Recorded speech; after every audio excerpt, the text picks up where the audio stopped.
name is Bruce Barnes. I'm one of the librarians here at UMass Dartmouth, and I want to welcome you to our Fall Rudolph Day. It's a long day. I think there's lots of interesting things that will be happening today. It's my great pleasure to welcome you here, and also a great pleasure to welcome, have the Chancellor here this morning. I know that for those who are familiar with the university and its recent struggles with the over the law school, I'm especially heartened that the Chancellor is here this morning, and it's a great pleasure for me to introduce her. I know that I think I'm very proud of the university and its efforts about the law school, even though the result maybe wasn't what we had hoped it would be, although I'm sure the battle's not over. But I do want to personally thank the Chancellor for all the great efforts that were put in on our behalf and on the region's behalf over the law school.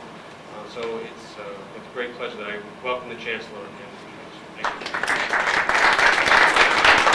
you. As Bruce is alluding to, we were not successful in convincing the Board of Higher Ed to go forward with our merger with Southern New England School of Law.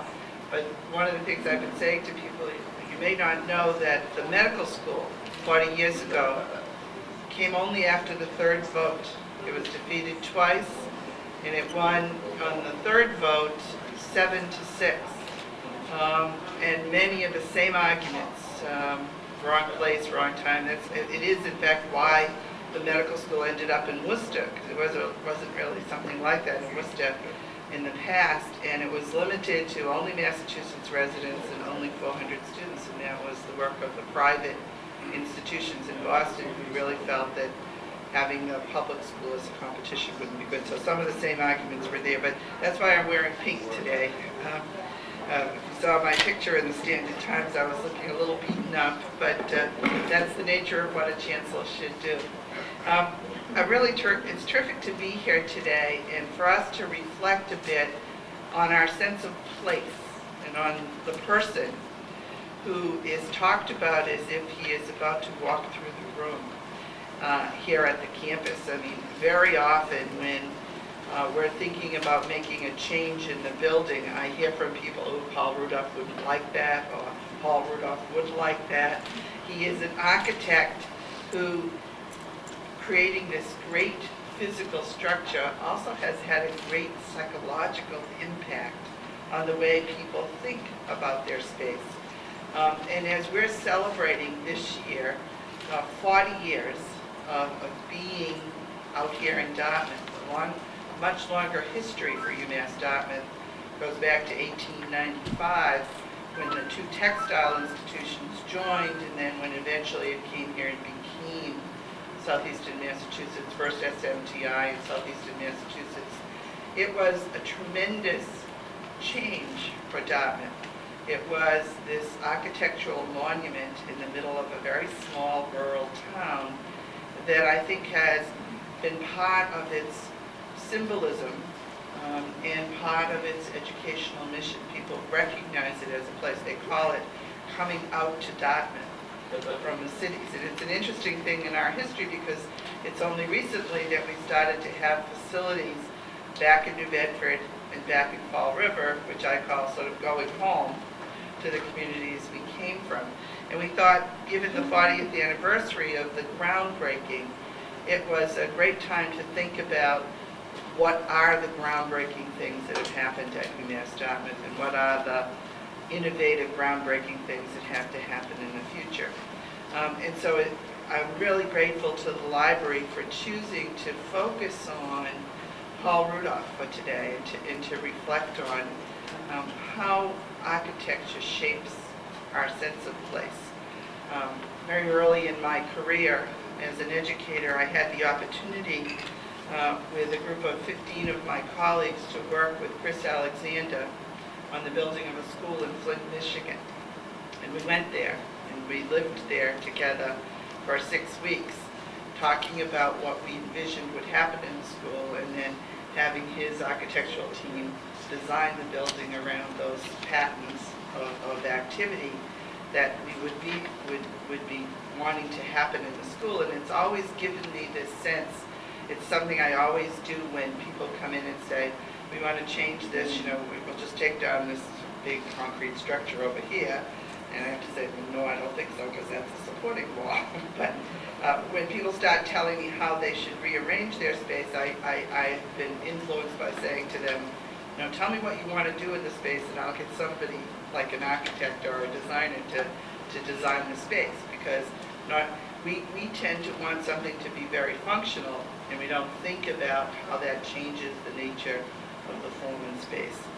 So I'm really glad to welcome you here and to have you have an opportunity over the whole day to reflect on the original design and how the campus evolves. We're doing some things that were not in Paul Rudolph's original master plan. He didn't envision that we would build residence inside the ring.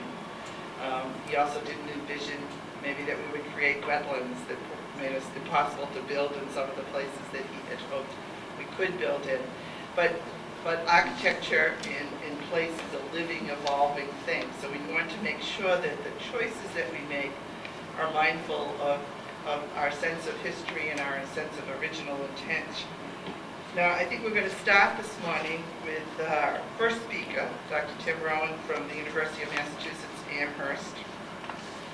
I have my doctoral degree from Amherst, so I lived there for 5 years, and so I know the view of the Amherst campus is that they are the University of Massachusetts, so I'm glad every time we can get them to come to the Dartmouth campus. I recently had a conversation with their Senator Rosenberg, as a result of the law school, and he was saying to me, Jean, all I hear is Dartmouth, Dartmouth, Dartmouth. You would think you were becoming the flagship. I said, no, Stan, don't get over yourself here. I mean, we're the smallest of the campus, and it's not surprising that therefore you would hear about growth. But we're really glad to welcome Tim here today to share his perspective on Paul Rudolph. He first became interested in modern architecture as an undergraduate at Yale University. He then worked in the Architecture and Design Department at the Museum of Modern Art in New York, and gave regular gallery talks on modern and contemporary art at the Whitney Museum of American Art. He completed his dissertation at Harvard, and his subject was, and his subject was Paul Rudolph. His specific area of inquiry has been on the architecture, theory, and urbanism of the 1950s and 60s, but he is interested in all that pertains to architecture, culture, and the built environment. He has published several articles on Paul Rudolph and is working on articles about the post-World War II period. Among his writings about Paul Rudolph are The Dangers of Eclecticism, Paul Rudolph's Jewish Art Center, Anxious Modernism's Experimentation in Post-War Architecture and Culture, Rendering the Surface, Paul Rudolph's Art and Architecture Building at Yale, Public and Private Spectacles, Paul Rudolph's Manhattan Penthouse, 1977 to 1999. Each year, Dr. Rohan teaches an introductory class on the history of architecture, as well as surveys of the 19th and 20th centuries, as well as a graduate seminar. He encourages students in his classes to discover the connection between architecture's major themes and local buildings that they can experience for themselves. Today, he'll offer us his insight into one person who has shaped, through his architecture, the intellectual experience for thousands of people who have lived, learned, and taught on this particular campus over the last 40 years. I'm delighted to welcome Tim Rohan to be our first speaker.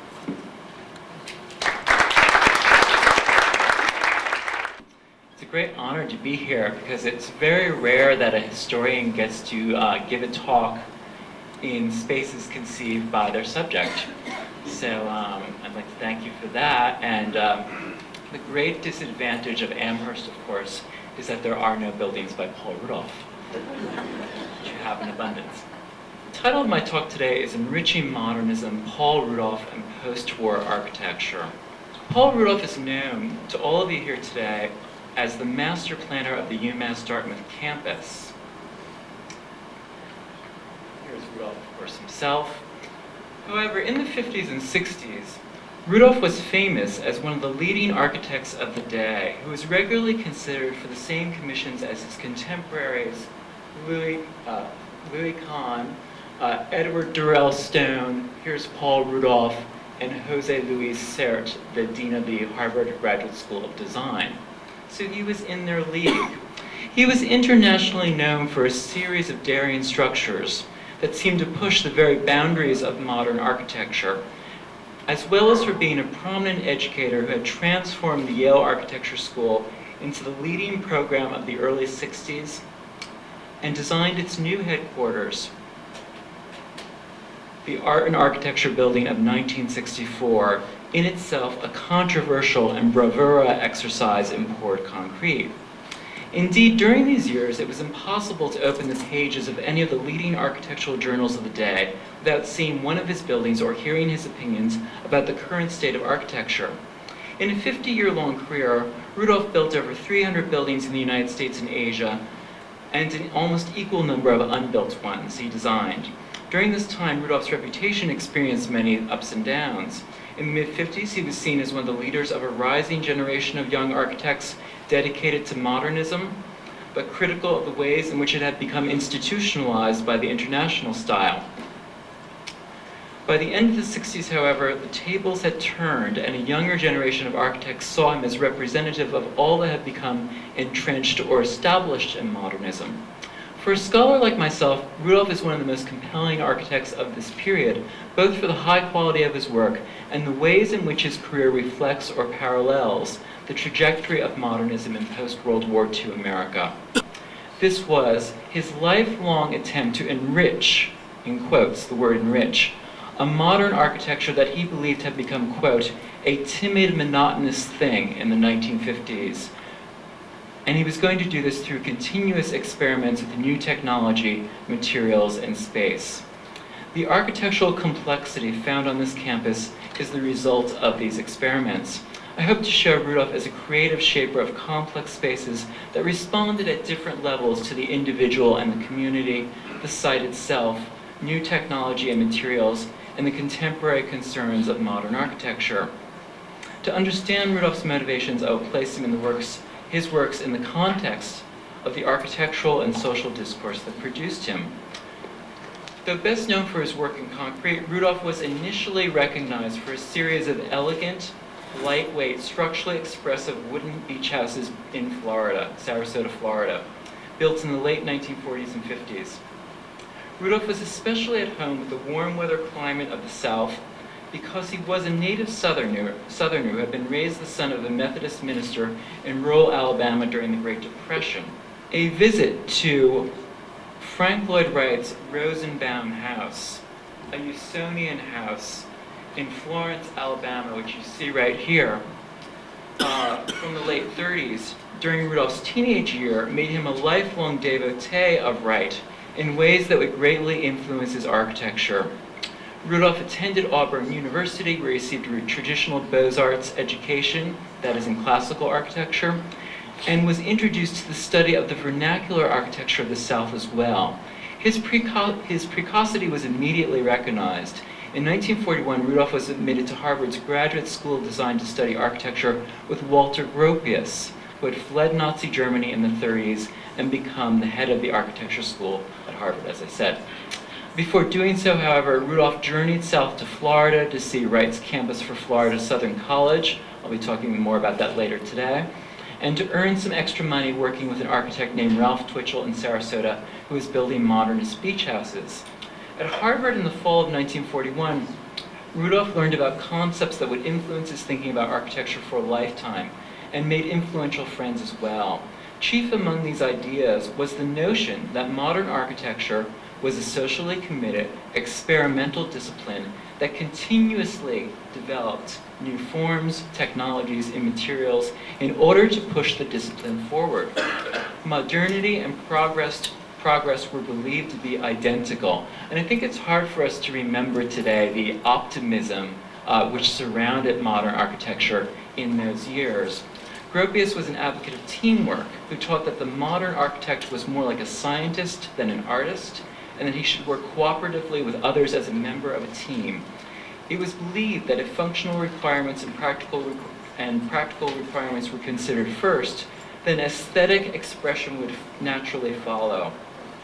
Gropius experimented on the eve of World War II with the production of mass-produced housing as well.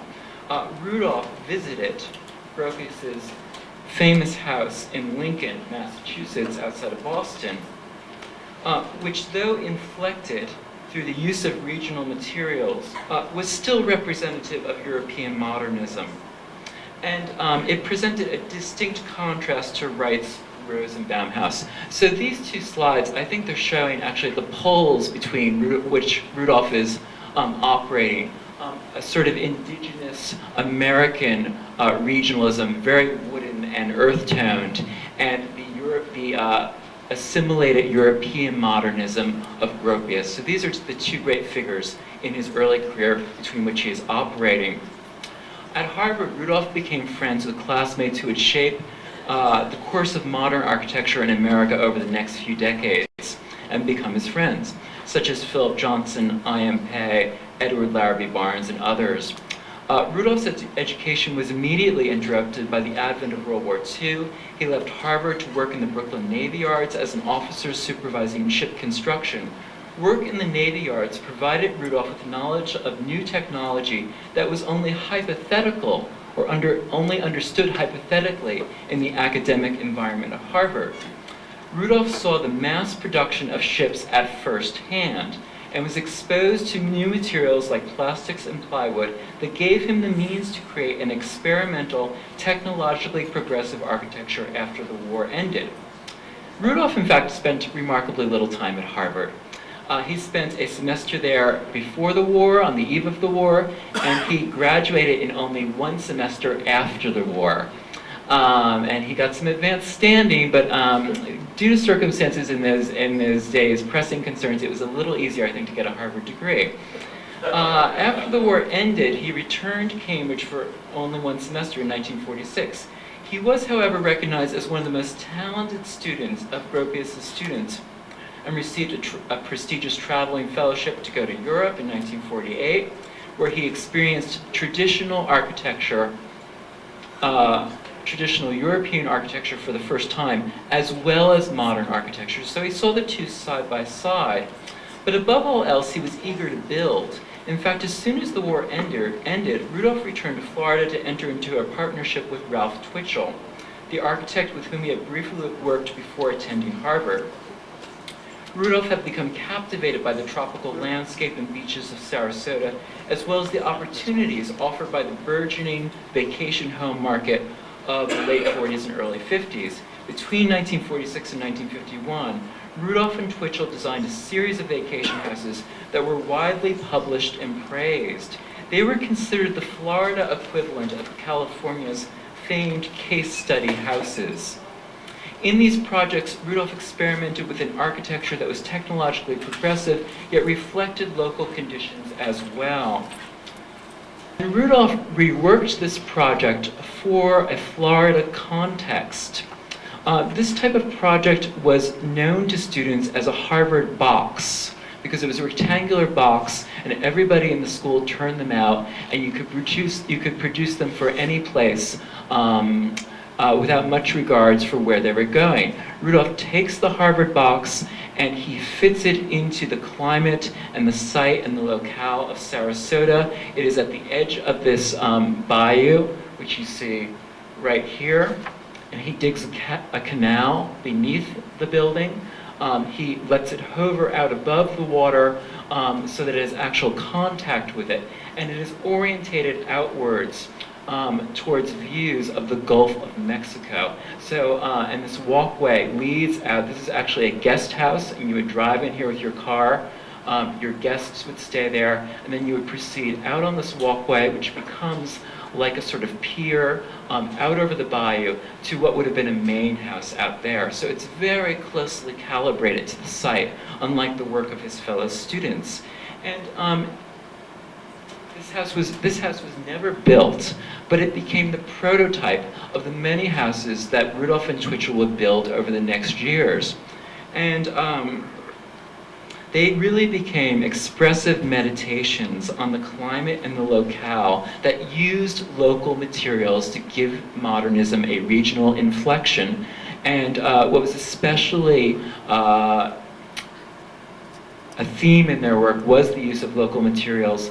Here's the interior of one of their houses, the Denman House, and it has these massive Pecky cedar Pecky cypress beams up here, and the walls are made of a concrete block, concrete already an important material for Rudolph, made out of local Ocala sand that had a very warm tone to it. So this was a very regionally inflected, warmed up modernism that they were practicing in Sarasota. Rudolph's houses, however, encompassed a range of expressions, and they're kind of like an index to post-war American architecture as Rudolph worked through the various influences that he was familiar with, from Frank Lloyd Wright to Mies van der Rohe and Marcel Breuer. Their very diversity of appearance was an indicator of Rudolph's exhaustive search through the existing architectural vocabulary for a means of expression that would become his own. In all of them, experimental materials were a primary consideration. For instance, there was this famous little house that was widely published from 1950. It is also a tiny little guest house, and it's called the Healy or Cocoon House. And once again, it is actually perched on the edge of a bayou, and it's like a small ship that has been dragged up out of the water. It hovers over the water. But what interested everybody, both in the United States and abroad, what fascinated them about this house was that Rudolph used cocoon, which was a spray-on plastic material that he had seen used in the Brooklyn Navy Yards at the end of the war to mothball ships when they were no longer going to be used. And here we have workmen actually spraying cocoon out of a can in layers to create this drooping plastic roof.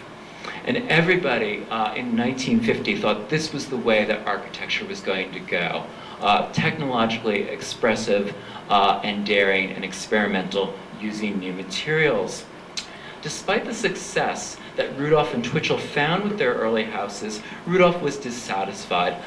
He increasingly wanted to be more experimental, and his career was becoming known both nationally and internationally. He was winning international prizes. And he was also moving away from the idea of architectural partnership around 1952.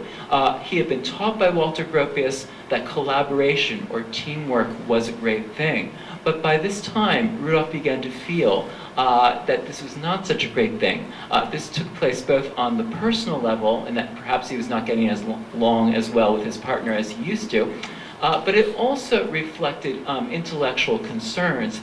And this was that Rudolph believed increasingly that the architect should work like an artist as an individual rather than a member of a team, and should try and express something that came out of his own thinking and experiments and experience as well. Rudolph in the mid-50s became a leading critic of the current state of modern architecture, especially its preoccupation with functionalism and the dominance of the international style, then in its heyday as the favored architecture of the American corporation. He criticized the universalism of the international style by advocating a modernism derived from regional vernacular architecture, especially the architecture of the South that he knew so well. The movable hinge shutters of his Walker Guest House. This is another of his small, tiny little houses, and this one was built after his breakup with Twitchell.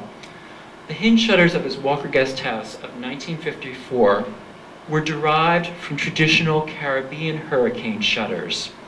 These shutters protected the transparent glass walls of the house from the sun. These were glass and screen walls, and they can be understood as a critique of the glass-walled houses of the international style, and especially of Mies van der Rohe.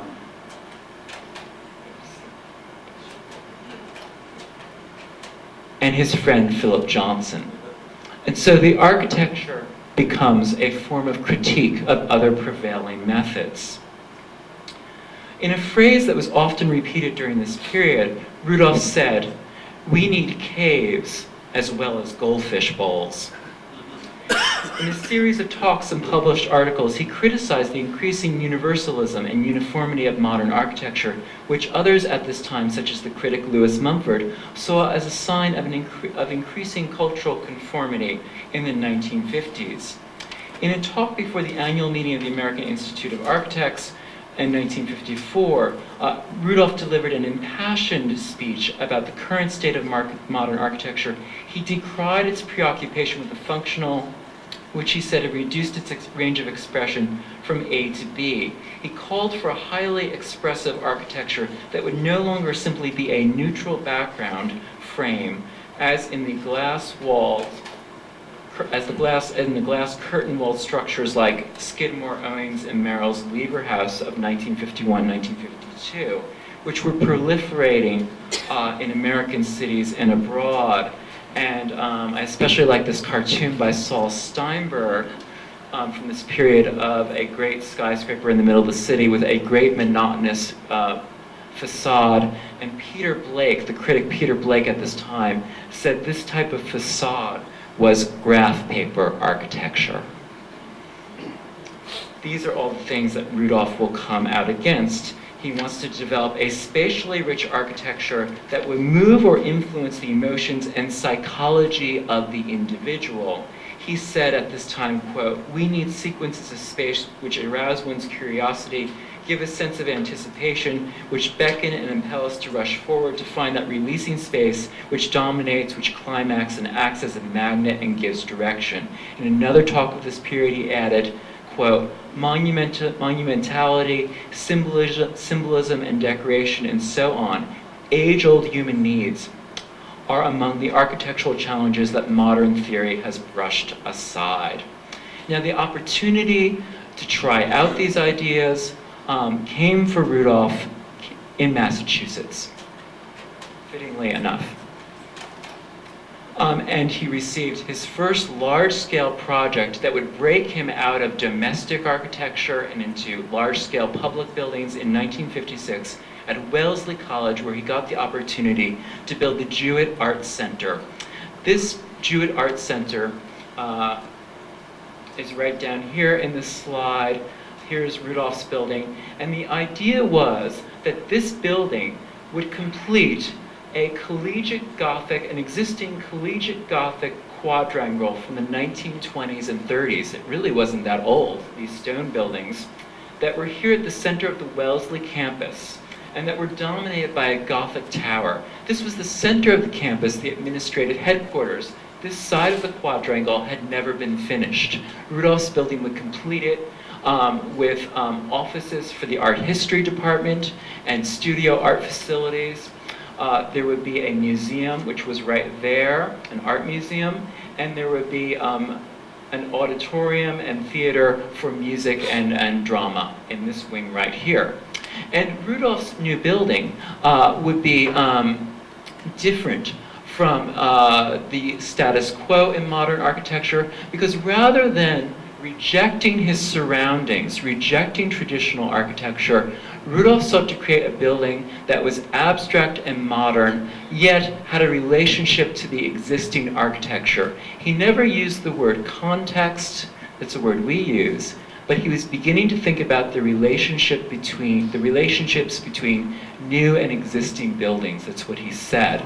So here's the finished building at ground level, and it was, you would drive, it would become, very importantly, it would become a new gateway to the campus. And gateways are very important in Rudolph's work. You would approach it, and there would be this low sort of gateway-like structure here. That's the museum up there. You would approach it, and you would move through this darkened space. Coming through it underneath this bridge-like structure, and you would be drawn into the courtyard. And Rudolph believes that structures have the power to draw you forward because you're curious and you want to know what's going to happen. So you move through the darkened space and up these staircases, and you are drawn forward by the tower that is before you. And so you are moving in this fashion, and it affects you psychologically as well. The tower becomes a magnet. Rudolph also thought that this building should have a relationship, an even closer relationship to the existing architecture. So, let's see if I can get this. This facade was going to be a transparent glass facade. Rudolph covers it with screens. And screens were something that other architects were using at this time, like Edward Durrell Stone. But Rudolph's screens are calibrated, are based on measurements derived from the Gothic tracery of the surrounding buildings. And so he wants to relate this screen-like structure to the existing architecture around him. And he also believes that he's going to get a lot of optical delight out of these screens because shadows will fall upon them, they will move, the building will change. He calls this built-in ivy. And so it even has a sort of organic aura to it as well. Rudolph is thinking at this time, his buildings really can be seen as the alternative to the international style and the norm in modern architecture. He gets another commission, really one of his only tall buildings at this time. This is the Blue Cross Blue Shield building in downtown Boston, not too far from the train station. And this is the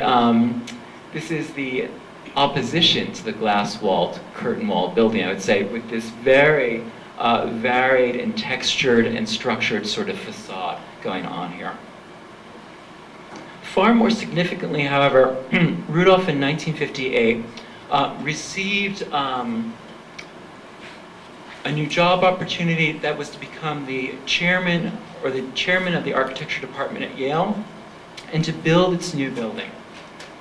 And this is the result right here. This is Rudolph's famed architecture building, completed in 1964. In this building, he begins experiments with concrete, and he had been interested in that already. In New Haven, when he arrives in New Haven, he begins experimenting with concrete in his fantastic concrete parking garage downtown, which is right there. And we could see how he begins to use concrete in a very rough as found manner.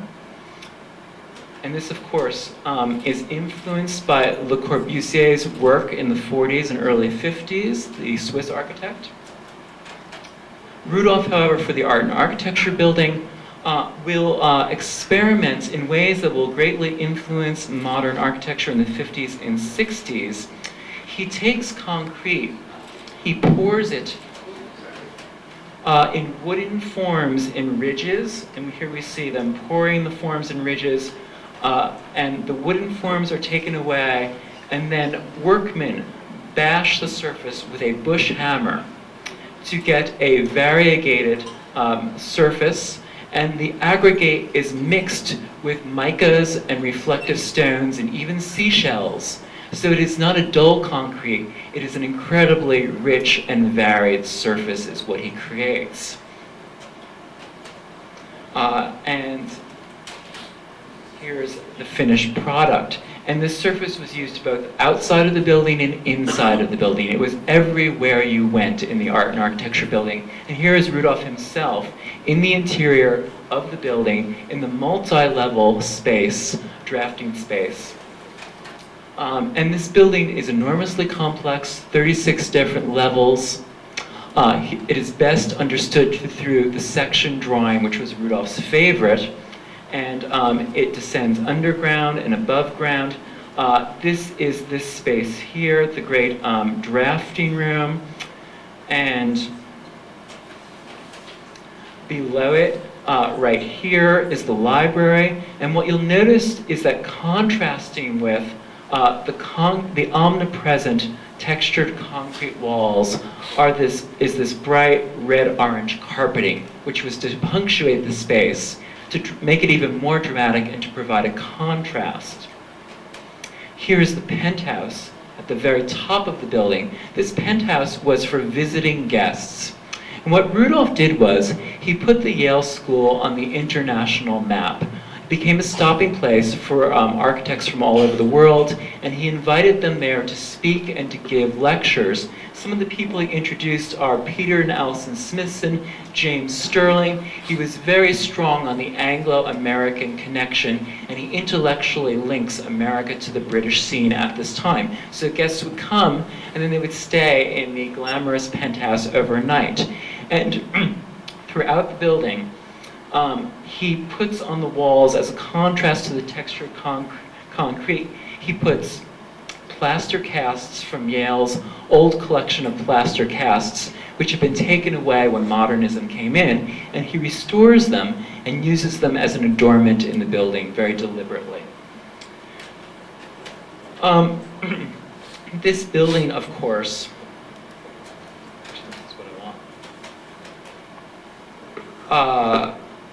was just one of many completed at Yale. Here is his married student housing of 1961. And this building is actually the structure that is closest to the brutalism of his British friends, which maybe we'll hear more about. The idea of architectural brutalism, which is a complex idea, but Rudolph was familiar with it.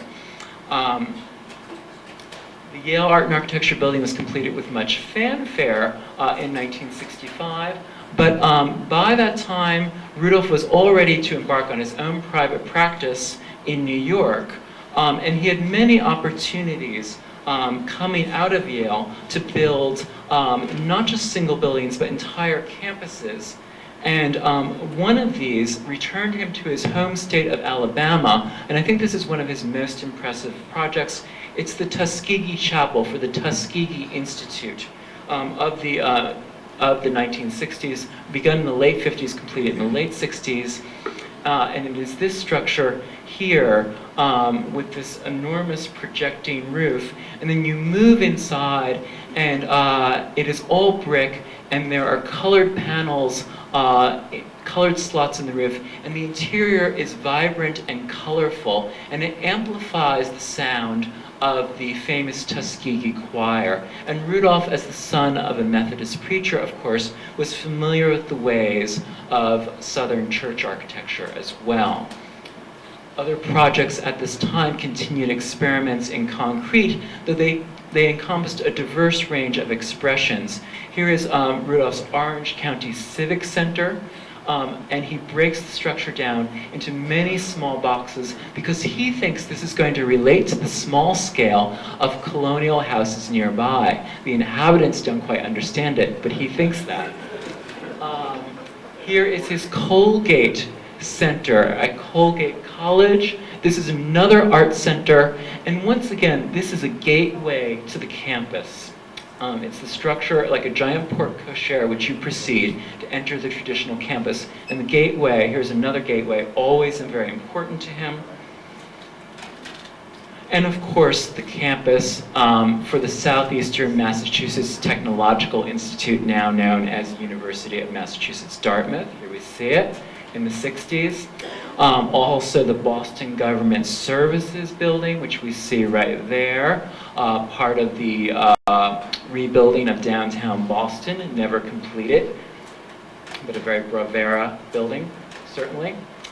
He also experiments with laboratory architecture. He really didn't do much corporate architecture. He was not suited to the corporate client, one could say. But experimental architecture and people willing to take risks always interested him, and they were interested in him as well. He was interested and they were interested in him. Here's his Endo Labs in Long Island City, once again using the concrete. And then here's his Burroughs Welcome Building in North Carolina for the Pharmaceutical Corporation, with an incredible lobby space of ascending sort of diagonals, a very non-orthogonal space, so varied architectural expression. Rudolph, in the late 60s, returns to the concept of mass production in architecture. This was something his mentor, Walter Gropius, had been very interested in, that interested a great many people at this time. And Rudolph experiments with mass-produced housing based on the concept of the trailer. Here is his Oriental Masonic Gardens in New Haven, Connecticut, and we see the ready-made trailer elements being lifted into place and stacked upon one another, but the results are not monotonous, as one would expect of a mass-produced architecture, but considerably varied with interesting spaces cropping up between, which is exactly what Rudolph intended. Rudolph's projects in the late 60s grow increasingly larger. They become visionary, and he has great visions for the remaking of the city. This is one of his great ones. This is the graphic arts project, Graphic Workers Union project for Lower Manhattan in 1967. This is really on a site adjacent to the former World Trade Center and adjacent to Battery Park City, and they were going to build out on a peninsula, a man-made peninsula from the land, and all of this would have been mass-produced housing, trailer-like elements stacked up upon one another in a great kind of peninsula. And of course, Rudolph, in thinking about this, actually uses Legos. Here he is, working with Legos in building these models. The schemes get bigger and bigger, and here is the most visionary of all. This is the Lower Manhattan Expressway of 1967-1972, and this project was probably never intended to be built. What it was Robert Moses, the czar of planning in New York City, wanted to drive a highway across Lower Manhattan through present-day Soho. The Ford Foundation proposed that some sort of architectural covering be put over it to salvage the situation. Rudolph's proposal to heal this rift in the city was to build housing on top of it.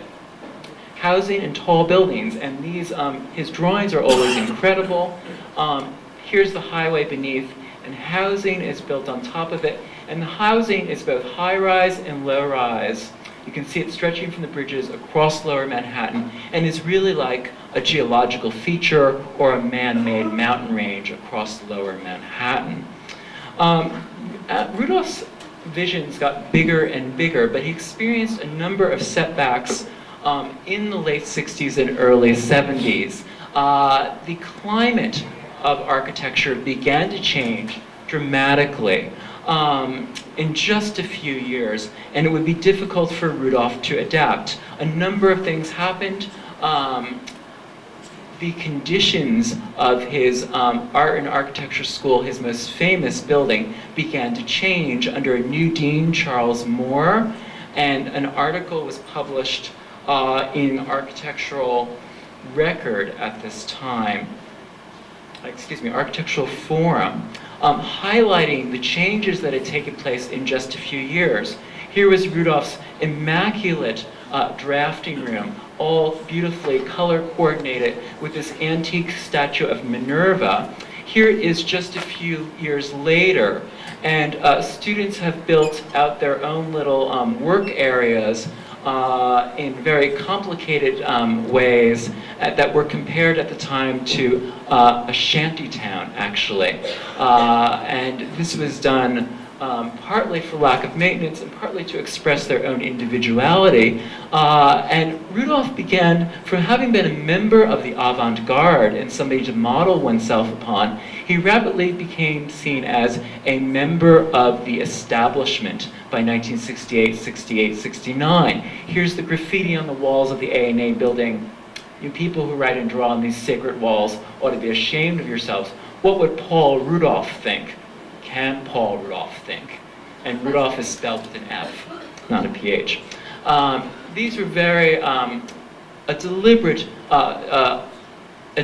different way of thinking about architecture was developing many of Rudolph's projects began to fail. The Graphic Arts Center, here it is reported in a British publication, story with an unhappy ending. It wasn't going to happen. And many of Rudolph's projects were beginning to be canceled at this time for a variety of reasons. Of course, he is forced out of the UMass project here by 1969 as well, for a variety of political reasons as well. But disastrously, in 1969, there is a fire at the Art and Architecture Building, a mysterious fire that guts the interior. And here we see that Roman statue of Minerva standing amidst a shambles. It was rumored, and these rumors continue until today, that the students burnt the building as part of their anti-establishment stance. I have found no basis for this at all. It's really, there's no basis. In fact, there was a report from the fire marshal at the time, and it was pretty clear the building was stuffed with combustibles. I mean, it was stuffed with glue and paper, and it was not being maintained. It was ready for a fire. It was easy for it to go up in flames. But the idea of burning architecture as an anti-establishment gesture is very appealing. I think continues to have an appeal. It was a shattering blow, actually, to Rudolph's career, especially the restoration of the building, which was not really a restoration. It really divided the spaces in a very unattractive way, and it really lost its interior content. The ideas were lost in the renovation, and Rudolph really experienced a great crisis in the early 60s and early 70s. And this caused him to really kind of go underground. And then the final blow that came to his career in 1972 was the publication of Learning from Las Vegas, the seminal text of architectural postmodernism by Robert Venturi, Denise Scott Brown, and Eisenhower. And in this building, Rudolph was deliberately selected and targeted as representative of everything that had gone wrong with modernism in the 1950s and 60s. And there was a deliberate and very clever, ingenious comparison made between Venturi's own Guild House, which is a home for the elderly in Philadelphia that we see right here, and Rudolph's own very complicated housing for the elderly, Crawford Manor in New Haven. And in ways that were really that were hard to pin down, they simply did a chart, Venturi and Scott Brown and Eisenhower, where they characterized Rudolph's building as extraordinary and heroic, while theirs was simply ordinary and expedient. But the climate had changed so much by 1972 that the ordinary seemed more important, socially relevant and important than extraordinary architecture. There had been this sea change, and Rudolph would have difficulty adapting in the early 70s, and he could not really find his place in architecture culture subsequently. He kind of goes underground for the next 10 years or so, but keeps busy with really some quite marvelous projects that are not so well known today.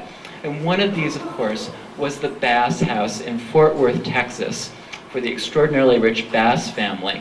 And in this building, this house of the early 70s, Rudolph switches back from the heavy concrete with which he's been experimenting, with which he's been known, and returns to lightweight materials for this villa on a Texas hillside, which is really like a variation of a villa by Le Corbusier, or I also think of it as maybe falling water without the water. And there are these projecting cantilevers like this one here that are extraordinarily bold and daring and reach out to these gardens right here that are by Russell Page. This house, though it was completed in the early 70s, early to mid 70s, was never published.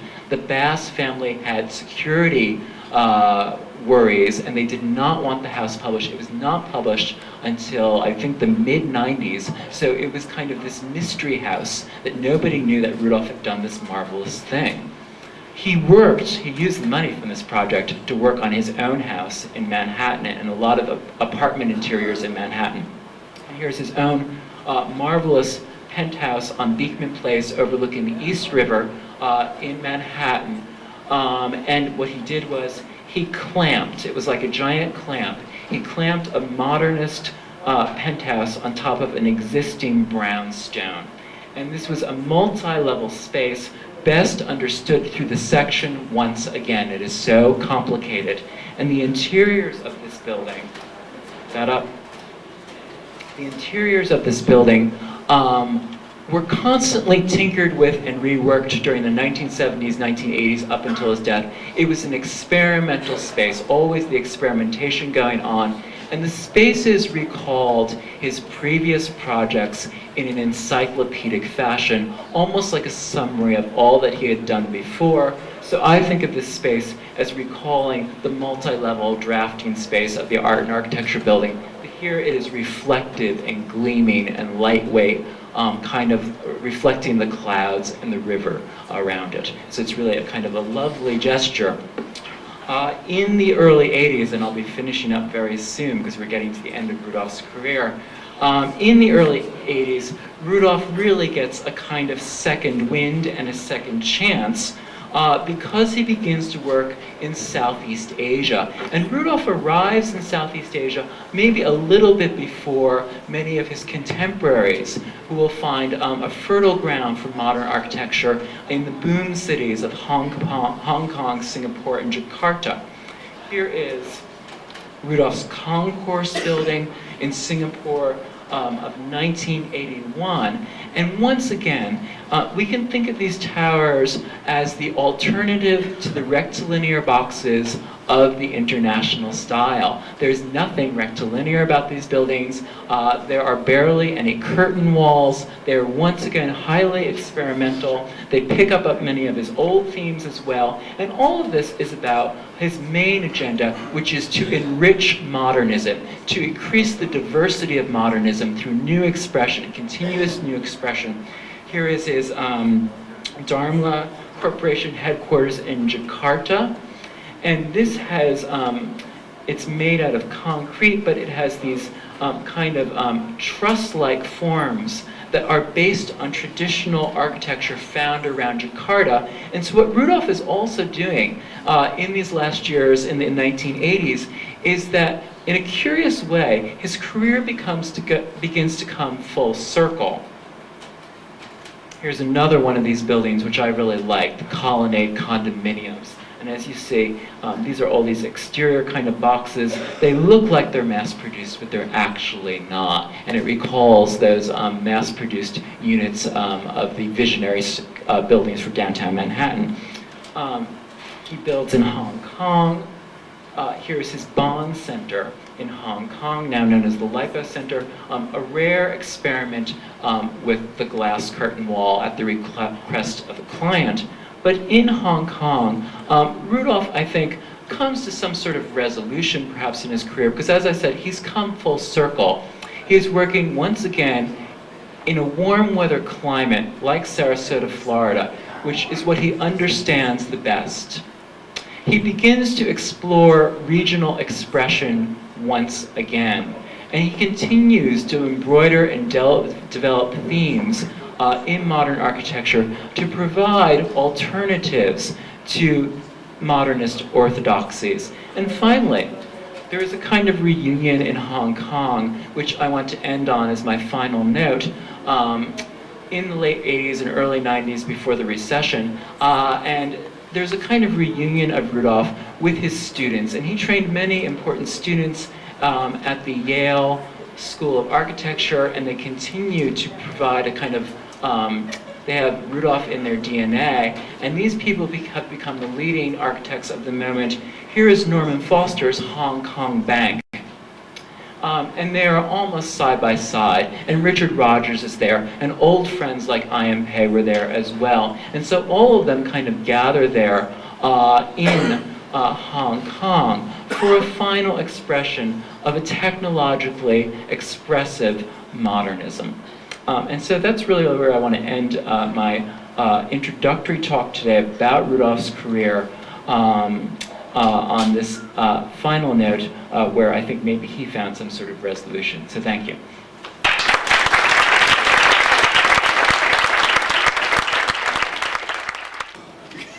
Helene Sroat is a recent graduate from the University of Chicago, PhD, and she was recommended actually by Tim when we were looking to get people to be complimentary to our symposium today.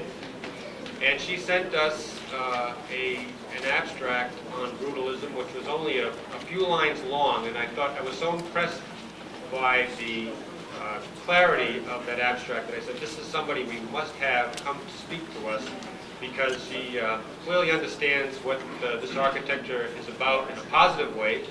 And I think that it will be very helpful for all of us, particularly those who've been here and work here, to see what brutalism is and how it relates to UMass Dartmouth and other buildings as well.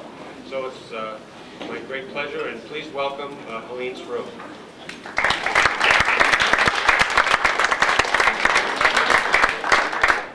Thank you. I'm very happy to be here. And I also want to thank Bruce so much for coming up with the idea and organizing this conference, which I think is a really great idea and a really nice moment for us to reassess the architecture of this campus and brutalism in general.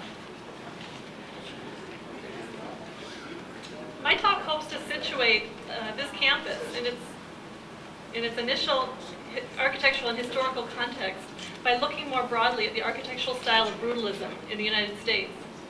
It hopes to get at what this style of architecture meant and why it became so popular among architects, architecture critics, and clients at the time when this campus and so many other brutalist buildings were built. The term brutalism sounds funny, if not outright sinister, when you first encounter it, as it seems to derive from the adjective brutal. Probably the primary explanation for this strange name is that it derived from a French expression, béton brut, meaning rough or raw concrete, which is a material characteristic which is so typical of this style of architecture. In the US, architects who built in this style didn't use the term brutalism, probably because it would have been off-putting to clients, but also I think because it didn't express their intentions with this architecture, which was not to create a brutalizing architecture. Brutalism, like we have here at UMass Dartmouth, is a powerful and demanding architecture. Its large-scale, weighty concrete forms make up a strong, forceful impression. Its complex, top-heavy compositions of piers, jutting projections, and shadowy recessions give it an active, straining look. This is not an easy architecture, and it demands physical and perceptual exertion. Its many stairs and recessed entryways make you work to move around and find your way inside. And once inside, its highly textured walls and dim corridors leading into dramatic multi-leveled atriums with daredevil cantilevered balconies can be experienced as overwhelming and disorienting. Altogether, it makes for an architecture that calls a lot of attention to itself. And in the past, and still today, brutalist buildings like these have confused and even aggravated people. The style of architecture has come in for a lot of criticism since the 1970s. It has been viewed as part of a broader failure on the part of modernist architecture to appeal to people or answer their needs. It has been interpreted as a sort of bomb shelter architecture, built in the Cold War, in a time of fears of atomic war and the need for strong shelter. And since most brutalist buildings were designed in the 1960s, it has been seen as an architecture that was built to withstand the social unrest, and especially in campus settings like this, the student protests of that era. And just yesterday, Bruce pointed out an article in the student newspaper here that talks about a number of rumors that have surrounded this campus, and one of them is that the design is the way it is because Rudolph was a satanic worshiper. So these are all later interpretations of brutalism and representative of the type of folklore that can build up around puzzling architecture. But in order to get at brutalist buildings' original significance and appeal, and it must have had an appeal because so many of these buildings were built and commissioned, I want to look at the architectural and social concerns that brutalism emerged out of and sought to address. And in the process, I'll be looking very closely at the characteristic formal features of brutalism and make the case that brutalism's peculiar forms and spaces and textures are set out to encourage a sense of exhilaration and uplift in users.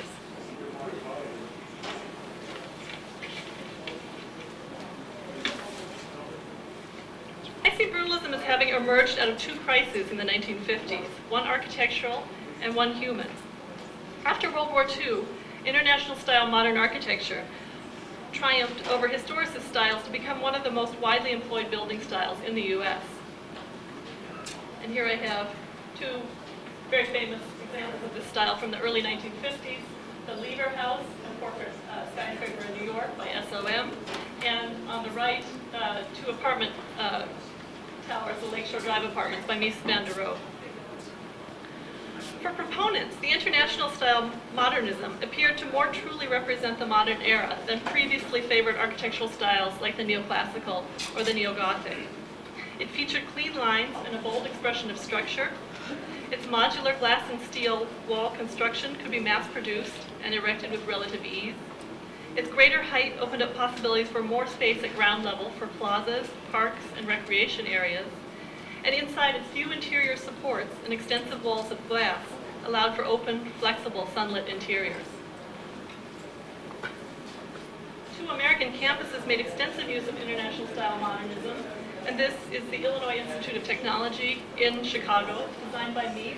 And here you see an arrangement of freestanding, horizontally oriented international style buildings.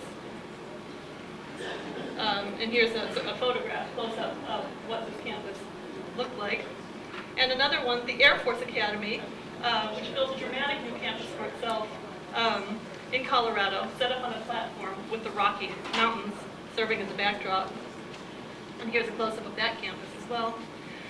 Smooth machine-finished surfaces, repetitive modular organization, crisp detailing, and the structural drama of features like this floating staircase bespoke the ideals of technical advance, precision, and discipline valued and promoted at these institutions.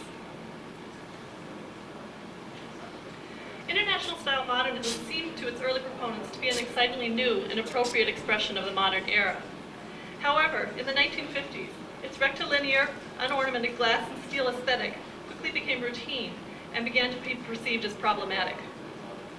By the end of the 50s, it was widely acknowledged in American architectural circles that much recent construction alienated the general public and even many architects.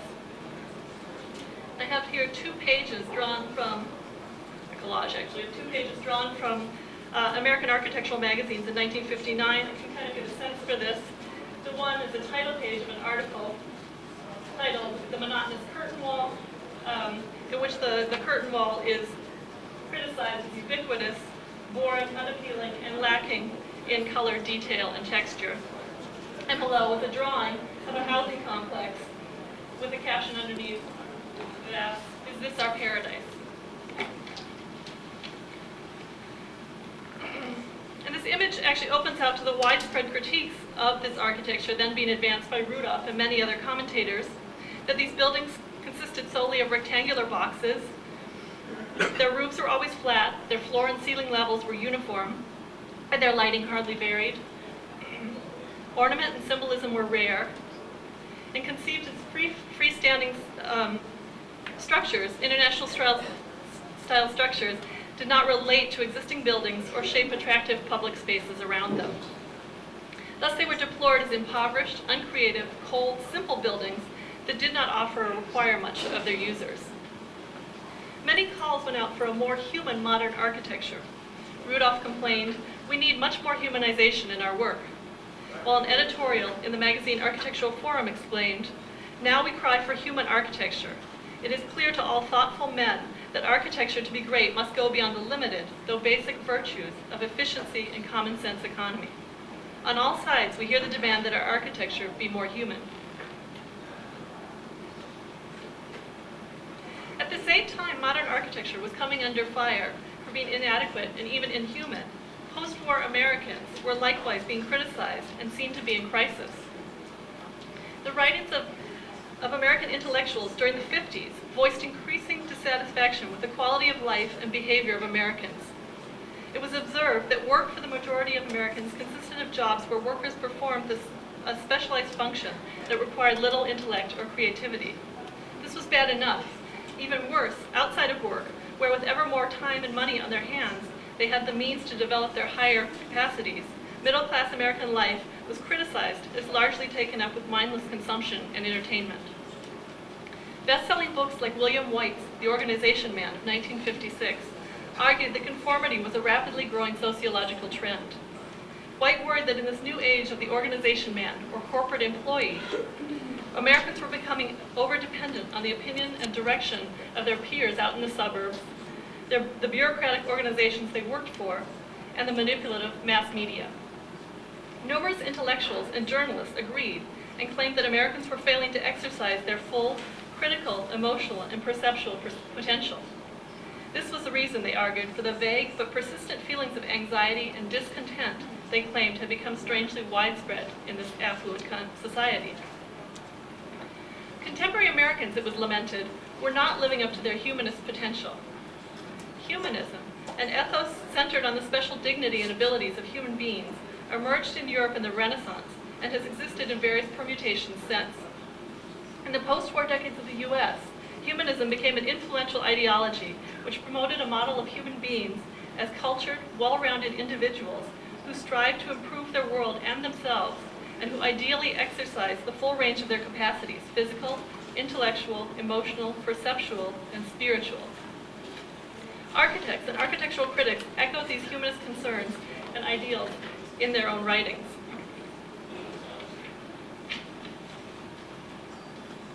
Rudolph's ultimate aim with architecture, as stated in 1955, incorporates both troubled and valorizing humanist understandings of mankind. He stated, "An architect's function is to help man forget his troubles and enrich his spirit. We must not lose sight of our task." Here and elsewhere, Rudolph expressed belief in the ability of architecture to affect people's lives and outlook. This was a widely held and frequently voiced belief in post-war architectural circles. And work in domestic environments like these, which were sprouting up across the country, were not seen to be helping matters. And here we have the boxy glass skyscraper, which came increasingly to be viewed as a symbol of corporate conformity and depersonalization, and of course the suburb with its row upon row of identical houses and streets. A striking aspect of the critiques of contemporary architecture and citizens in post-war American culture is that modern architecture and Americans frequently mirror one another, exhibiting the same faults. Standardization, enervation, and crass materialism were perceived to characterize both the built environment and its inhabitants. Architectural writers and cultural critics suggested that the deficits in each were reinforcing one another. And worrisome as this parallel was, the encouraging corollary to it was the implication that if you altered and improved architecture, you could alter and improve its users. Thus, in American architectural discourse, a more human modern architecture was very often meant one endowed with qualities then desired in people, such as individualism, creativity, aspiration, delight, and vigor. The problem was how to come up with this more human modern architecture. Approaching architecture as art became a common prescription for making modern architecture more human. During the course of the 50s, many architects and critics came to the conclusion that modern architecture's very problem was that it was not artistic enough. American architecture culture's renewed alliance with art was part of a broader national trend. In light of the new economic and political might of the United States at this historical moment, art assumed greater significance to the repute and security of the nation. Influential figures like President John F. Kennedy, media magnate Henry Luce, and many university presidents and educators argued that the form and features of America's art and built environment were revealing of its character and worth. A cultural renaissance would prove the greatness of America's civilization and persuade others of the rightness of democracy and capitalism. It was also then argued that art contributes to the shaping of humanist individuals. In particular, the aesthetic experience of art was widely accepted as beneficial to people at this moment and championed with great vigor in American schools and universities in the decades after World War II. Post-war philosophers, psychologists, educators, and artists argued that aesthetic experience is a basic psychological aptitude and need in human beings. They characterized aesthetic experience as an intense, prolonged interaction on the part of a beholder with an artwork, other work, or event in which the beholder pays close attention to the formal features of the work and their expressive aspects. And here I have just an illustration of a person undergoing an aesthetic experience. The effects of such an experience, it was claimed, were extremely positive. In having an aesthetic experience, the beholder actively interacts with the world, becomes engaged and creative, and casts off habit and distraction.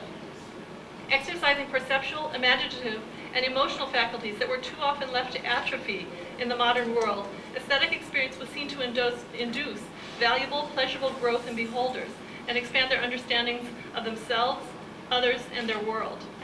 As a result, the beholder experiences a feeling of wholeness and heightened vitality. Aesthetic experience came to be viewed as a critical means of counteracting current organization man concerns.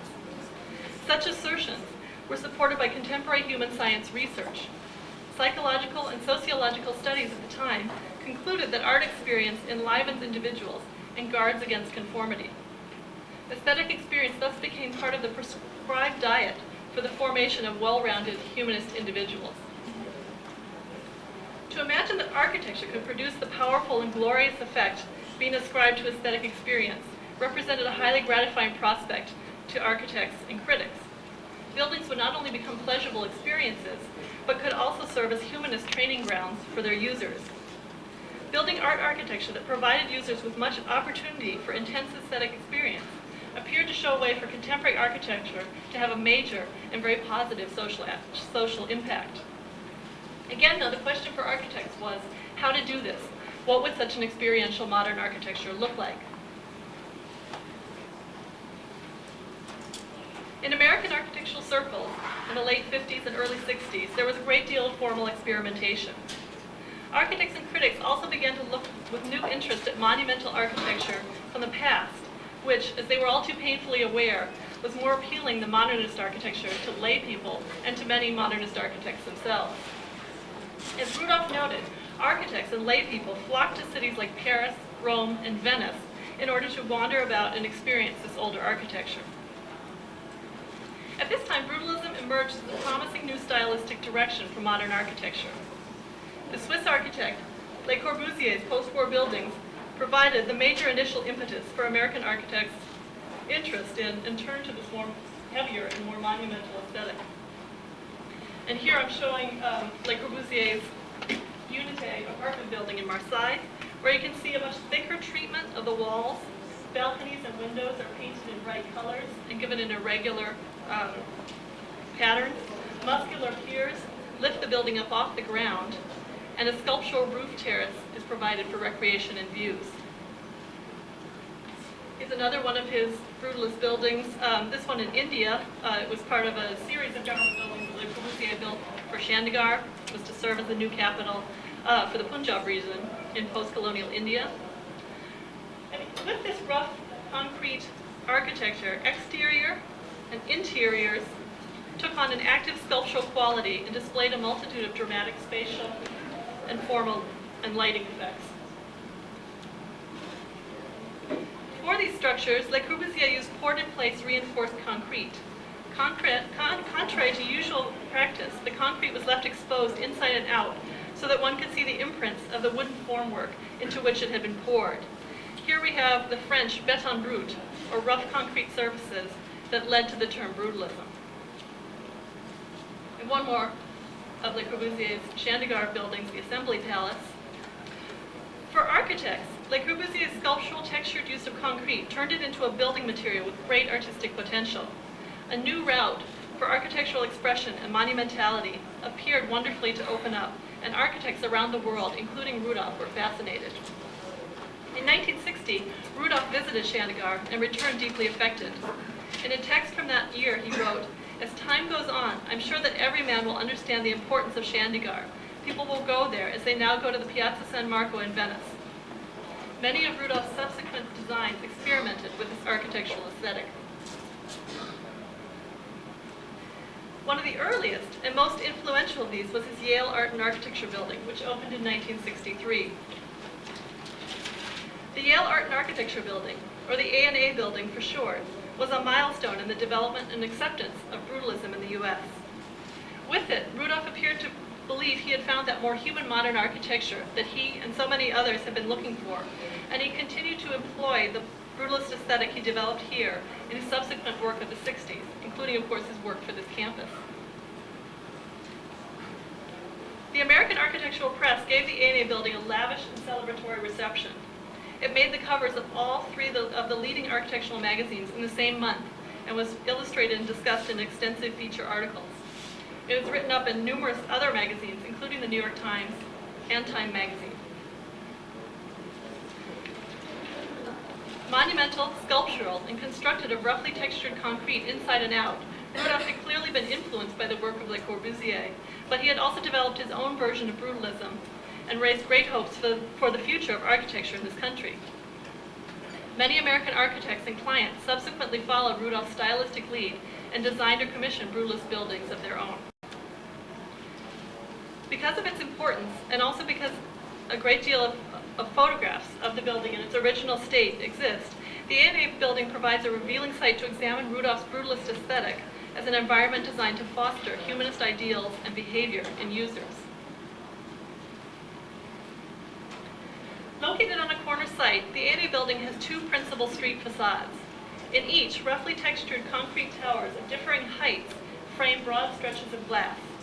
The towers appear to reach up and support the heavy horizontal masses of the building's upper stories. And some of these towers extend up even further as irregular, bristling forms into the sky.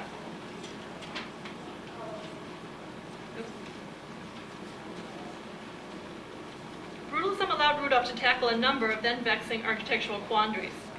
He and many other architects and critics had long criticized the international style as monotonous, unexpressive, and incompatible with older architecture. The A&A building's thick, rough hammered-by-hand walls and irregular silhouette represented a deliberate break from the international style's smooth, spare, and modular aesthetic.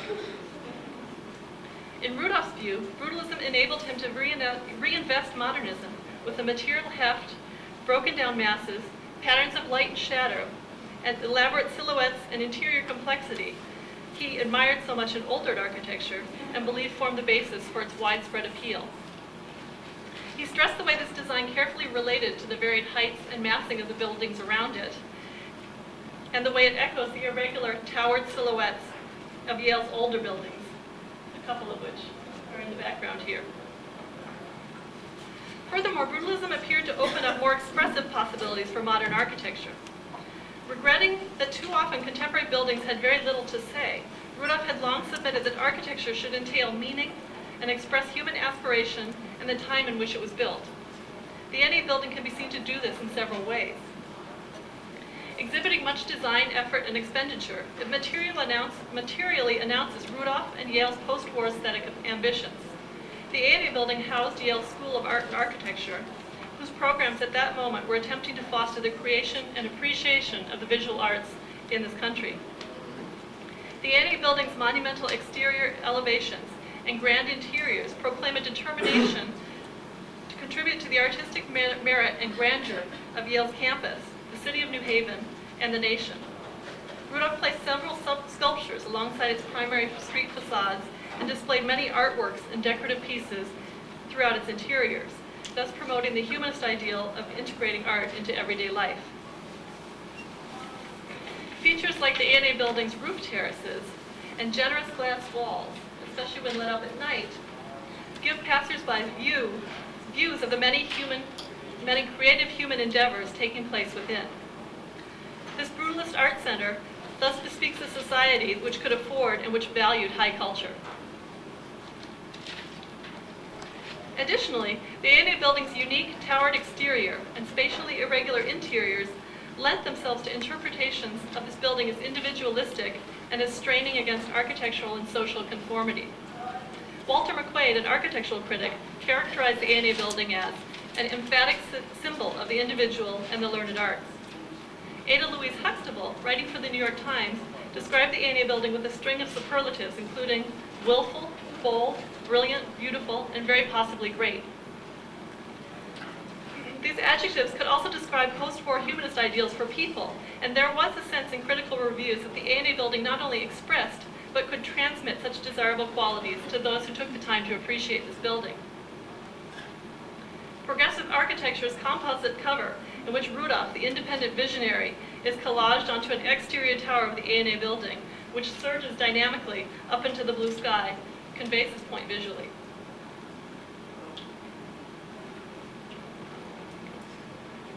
Entrance into the ANA building is designed to be an activating, multi-sensory experience. Efficiency and ease are not the primary values here. This entrance design demands physical, perceptual, and cognitive work. Tucked over to the right side of the facade and set far back between two projecting concrete tower masses, it must be searched out. Low, broad stairs lead up to the entrance, which is elevated a full floor above ground. Thus, to reach it, one must climb a hill of stairs. The broad, low design of these stairs forces users to slow their pace, thus giving them more time to admire the building. Two freestanding piers that reach up to support concrete masses overhead narrow the entrance channel and force users to skirt around them. Thus, they prod users to start noticing the architecture around them, if only because it stands in their way and they have to take navigational decisions. At sidewalk level, the entry stairs are open to the street and to direct sunlight, but in climbing them, one enters a darkened passageway, resembling a chasm, in which walls rise sheerly on either side. This chasm is darkened, but in the daytime one walked towards brightness, as the stairs actually led clear through an opening clear through the building, through which it was noted in the winter, a cold wind often blew. Once at the top of the stairs, one found oneself standing on a covered but otherwise open-air landing and facing a one-story drop, blocked by a low concrete planter. Stimulating a variety of senses and responses, including fear of falling here, Rudolph endeavored to trigger in users a state of heightened perceptual awareness, then being associated with the post-war ideal of aesthetic experience. And this continues throughout the NA building, which offers users a variety of highly dramatic, spatial, and formal experiences. Here I'm showing you the exhibition room, which is the first room you would encounter off the main entrance. It was intended for the display and presentation of student projects and artworks. It is one of the grand rooms of the ANA, but in some ways is also representative of the ambitious interiors Rudolph typically designed with brutalism. Its concrete masses appear very active. Highly textured concrete walls of various heights surround and partition the exhibition room. 4 giant freestanding concrete piers run through its middle, and a profusion of massive articulated ceiling beams stretch overhead. Spatially, the room is extremely varied. It entails multiple floor levels connected by stairs.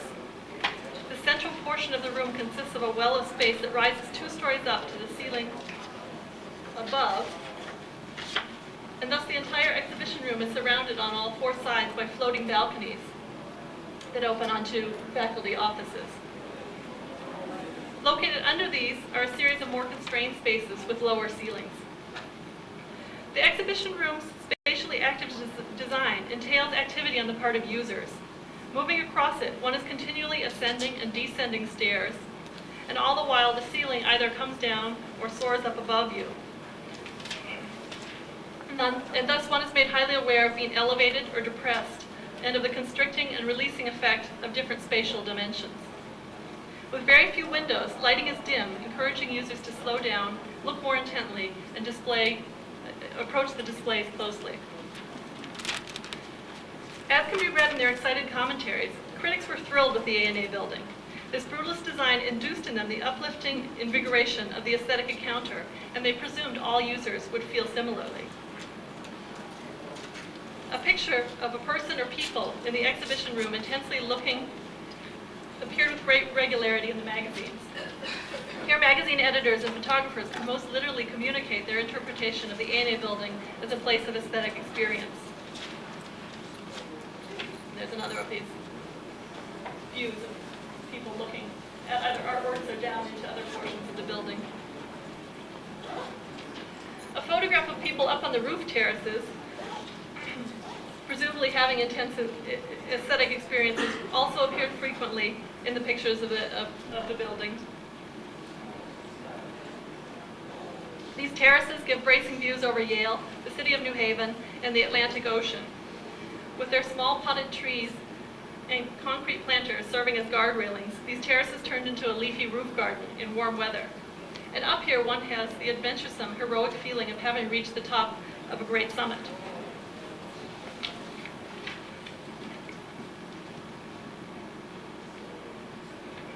In contrast to the roof terrace, the A&A building's lower portions, like its main auditorium, show lighting very dim and space very constricted. The auditorium is a long, narrow rectangular room whose floor slopes steeply down towards the stage. Rigidly symmetrical in layout, it is impressive, dark, and somewhat terrifying.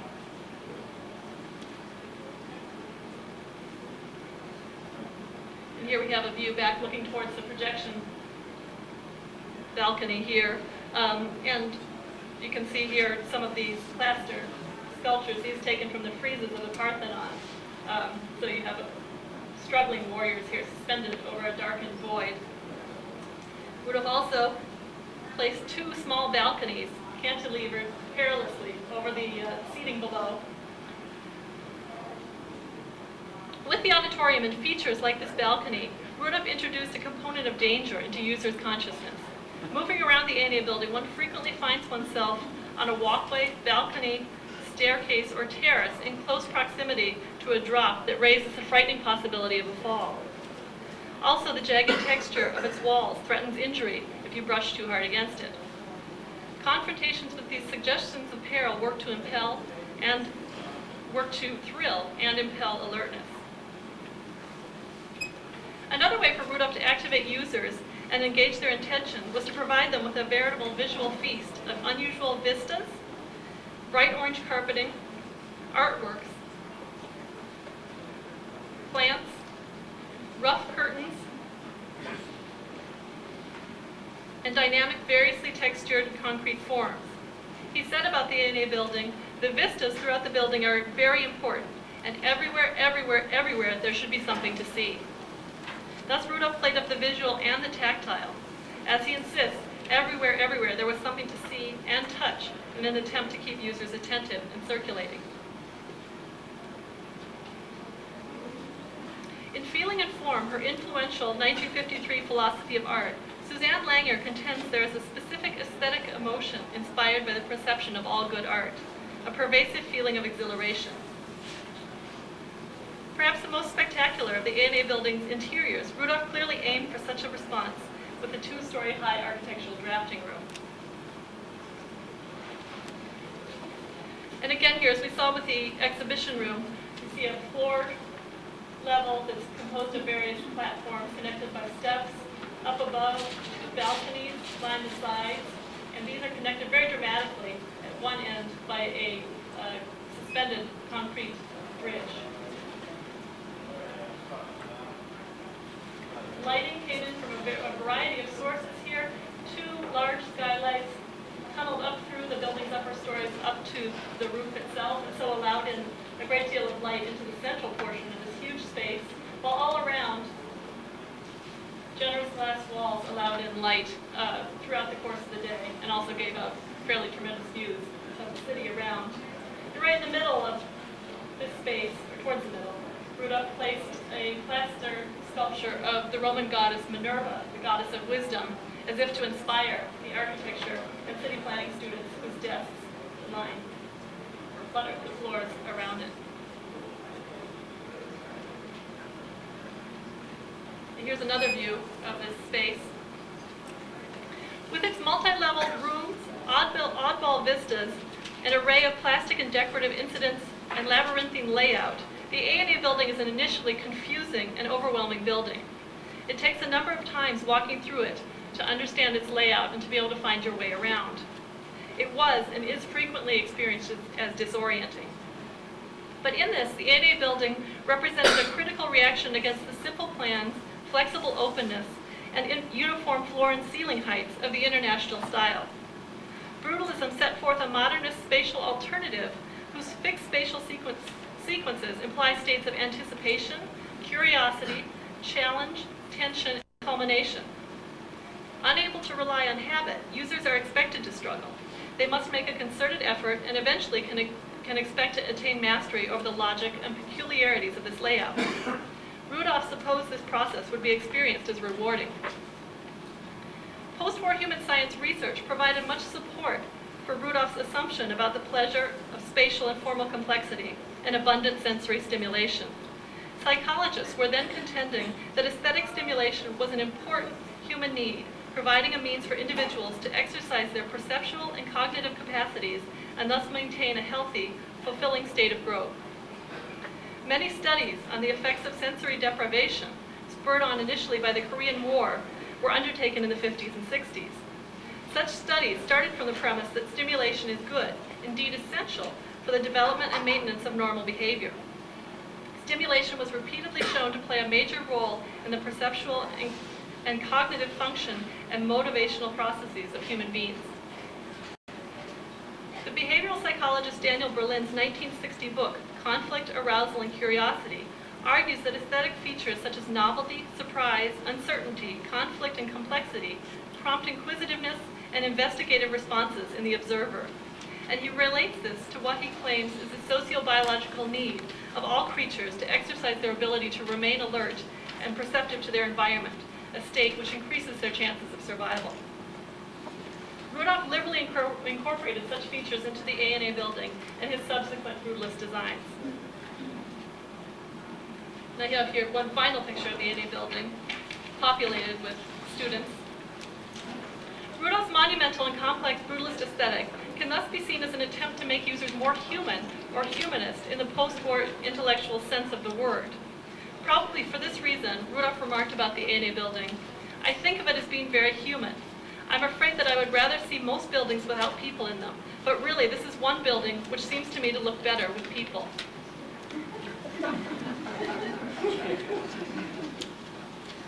For Rudolph, users' presence was necessary for the enlivening, ennobling experiential process he aimed to induce with the ANA building. In it, users are asked to maximize their capacities and overcome challenges. In it, problems perceived in the post-war decades to be dogging modern life, monotony, conformity, passivity, and atrophying faculties, could be quelled by means of an architecture that roused and impelled users. In it, users enlarged their sense of their own potential, and in this way, not only architecture, but users themselves were exalted and made more monumental. Brutalism became a widespread architectural style in the United States in the years after the ANA building opened. From the mid-60s to the early 70s, it was employed most frequently, and I'm going to run through a series here, most frequently for university buildings, schools, libraries, museums, performing arts centers, and religious and government structures. Business and residential examples exist as well. During this time, the brutalist designs of Rudolph and many other architects and firms repeatedly received generous and favorable coverage in the press, and many were the recipients of design awards. The brutalist buildings of these architects or firms certainly differ from one another in various ways. However, brutalist work shares a desire to stress architecture's bulk, raw materiality, and potential for formal drama. Usually constructed of concrete, sometimes of brick, these structures recall stone architecture of the distant past, while also simultaneously seeming futuristic. Not surprisingly, brutalist architecture has provided science fiction settings for quite a number of films. And this one Woody Allen used for his film Sleeper. It's in Colorado. It's by IMP, and it's the National Atmosphere Research Center. Brutalist buildings exhibit an attempt to be unique through unusual configurations. They seek to impress, to give users pause, to give them a sense of adventure and discovery, and to heighten their experience of form, space, material, light, and texture. And here I'm showing an interior from the New England Aquarium, so a fairly local example, where you can see this dramatic lighting and ramps taking you through the displays there. Repeatedly described by critics as distinctive, vigorous, weighty, bold, complex, and innovative, they embodied, and it was assumed, communicated these behavioral values to those who came into contact with them. Brutalism was seen as especially suitable for monumentality, and thus for civic and cultural buildings. Accompanying the desire for monumentality was the behavioral assumption that this quality acted like a magnet to draw people to spend leisure time in and around a building. And numerous brutalist projects were erected to help rejuvenate declining city centers. One of them was the Everson Museum of Art by AMK, which was part of a new civic and cultural complex for downtown Syracuse. Set up on a podium, the museum's exterior is a windowless sculptural object of massive cantilevered volumes, and its interior featured a high central hall opening onto different levels of balconies, walkways, and galleries. The client, the architect, and critics saw this as a work of architectural art that would help to revitalize downtown Syracuse. Citizens of Akron, Ohio, too aggrandized their city with a brutalist structure, the Edwin J. Thomas Performing Arts Hall by Caudill, Rowlett, and Scott. Akron's major banks, corporations, and wealthy individuals funded the construction of this auditorium and performance space. A circuitous arrangement of stairways, terraces, step gardens, and a fountain lead up to the highly sculptural hall, in which variously angled concrete walls frame central stretches of glass. Through walkways, plazas, terraces, and courtyards and usable rooftops, which were frequently characteristic of brutalist buildings and were often paved in the same concrete or brick material as the buildings themselves, architects believed they were shaping engaging environments that would revive public life. Almost the entire roof of the Blockley Oakland Museum is given over to a stepped composition of paved and planted terraces. Furnished with lush plantings, seating, and ponds, the museum thus provides a downtown park that is publicly accessible by a series of ramps leading up from the surrounding sidewalks. The Financial Plaza of the Pacific in Hawaii is yet another example of the way architects use brutalism in an attempt to revive the public realm. This development consists of 3 muscular concrete buildings of various heights, all standing on a paved plaza that takes up an entire city block in downtown Honolulu. An elevated concrete promenade connects all the buildings at the second floor level, and underneath provides a series of shaded seating and planting areas that serve as sort of a recreational area for the downtown level of the city. By the 60s, many important clients had become persuaded of the importance of erecting an artistic built environment. At a moment when the United States was enjoying great prosperity and political influence, brutalism's large-scale monumentality and answered the desires of political authorities to give architectural expression to their great society ambitions. Here's a building,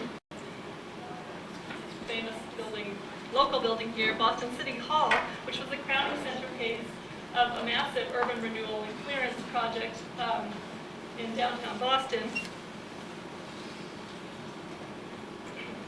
It features an immense brick plaza that leads directly into the 3rd story of Boston City Hall, which itself is a monumental composition of concrete and brick masses.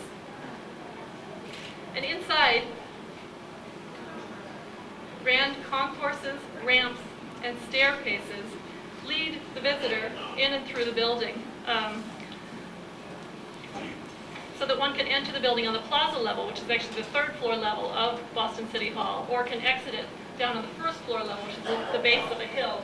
And the architect's idea in this was to tempt people visiting the city or people visiting the Boston City Hall to actually come to Boston City Hall and spend time in it or pass on their way through the city through it, thus turning this monumental architectural environment into a daily aesthetic and civic experience for the public. However, universities were by far the most important client base for brutalism. The post-war decades have been called the golden age of higher education in the United States. In decades marked by Cold War concerns and a rapidly growing national economy, increased value was laid on university research and an educated workforce. Enrollment soared, and federal, state, and corporate funding flowed generously. Existing institutions greatly expanded, and many entirely new universities, colleges, and community colleges were founded and constructed. Brutalism became a prominent architectural feature on many, many American campuses across the country. Here we have UMass Amherst, their Fine Arts Building, which was a huge brutalist building meant to serve as a sort of gateway to the campus, was used for labs. This is a laboratory at the SUNY campus at New Paltz. This is a brutalist building used as a classroom building, the Humanities Complex at the University of Wisconsin, and a brutalist library at Clark University in Worcester. And it was even used, as we know, for an entire campus. Brutalism's appeal to academic administrators was a result of a number of factors. Leading architects and critics were then championing it. For universities hoping to attract press coverage through their architecture, brutalism represented a good bet. Yale and Harvard early on erected brutalist buildings and thus legitimized this style, associating it with education and preeminent educational institutions. Received as architectural art, brutalist buildings were associated with creativity, individualism, and high intellectual and cultural achievement. Likewise, they were appreciated as challenging, enlivening environments, able to invigorate the social and intellectual climate of the academic community. Finally, brutalism's weighty, sculptural, and complex forms appeared boldly new, while simultaneously communicating the strength, permanence, and importance of past architectural monuments. It was thus understood as modern and as echoing older architectural traditions. Therefore, brutalism was perceived to complement the architecture of long-standing campuses like Yale, and to endow new campuses like the UMass Dartmouth with historical resonance and a sense of established grandeur. As colleges and universities expanded and laid claim to a greater role in American society, they wanted to reflect this architecturally. Brutalism's animate yet substantial monumentality embodied the ambitions and optimism of academia in this golden age of higher education. Thank you.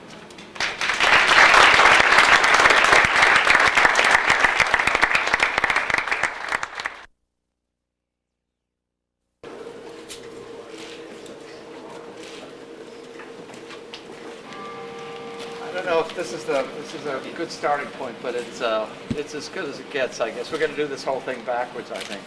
We're really, at least of my experience here, toward the end of my involvement. Of course, above you are the lecture halls of Group 2, which were associated with the Group 2 program, and the library we just left, which was the last building I got involved with. So we'll go through this and go up to Group 2, and then cross, and then come down through Group 1, and get into the auditorium and then to the student union, maybe for a bite to eat. If you then want to get on to the administration, the fine arts, they're just beyond it. But good plan. Yeah. We're going to come in here and go up the stair to the second floor so we can traverse the building at the second floor, kind of the mid-level, so you can look both up and down. We can get a sense of what the lobbies are like at that level, and then as we go over to Group 1, we'll stay on the lower floor for that, if that makes some sense to you.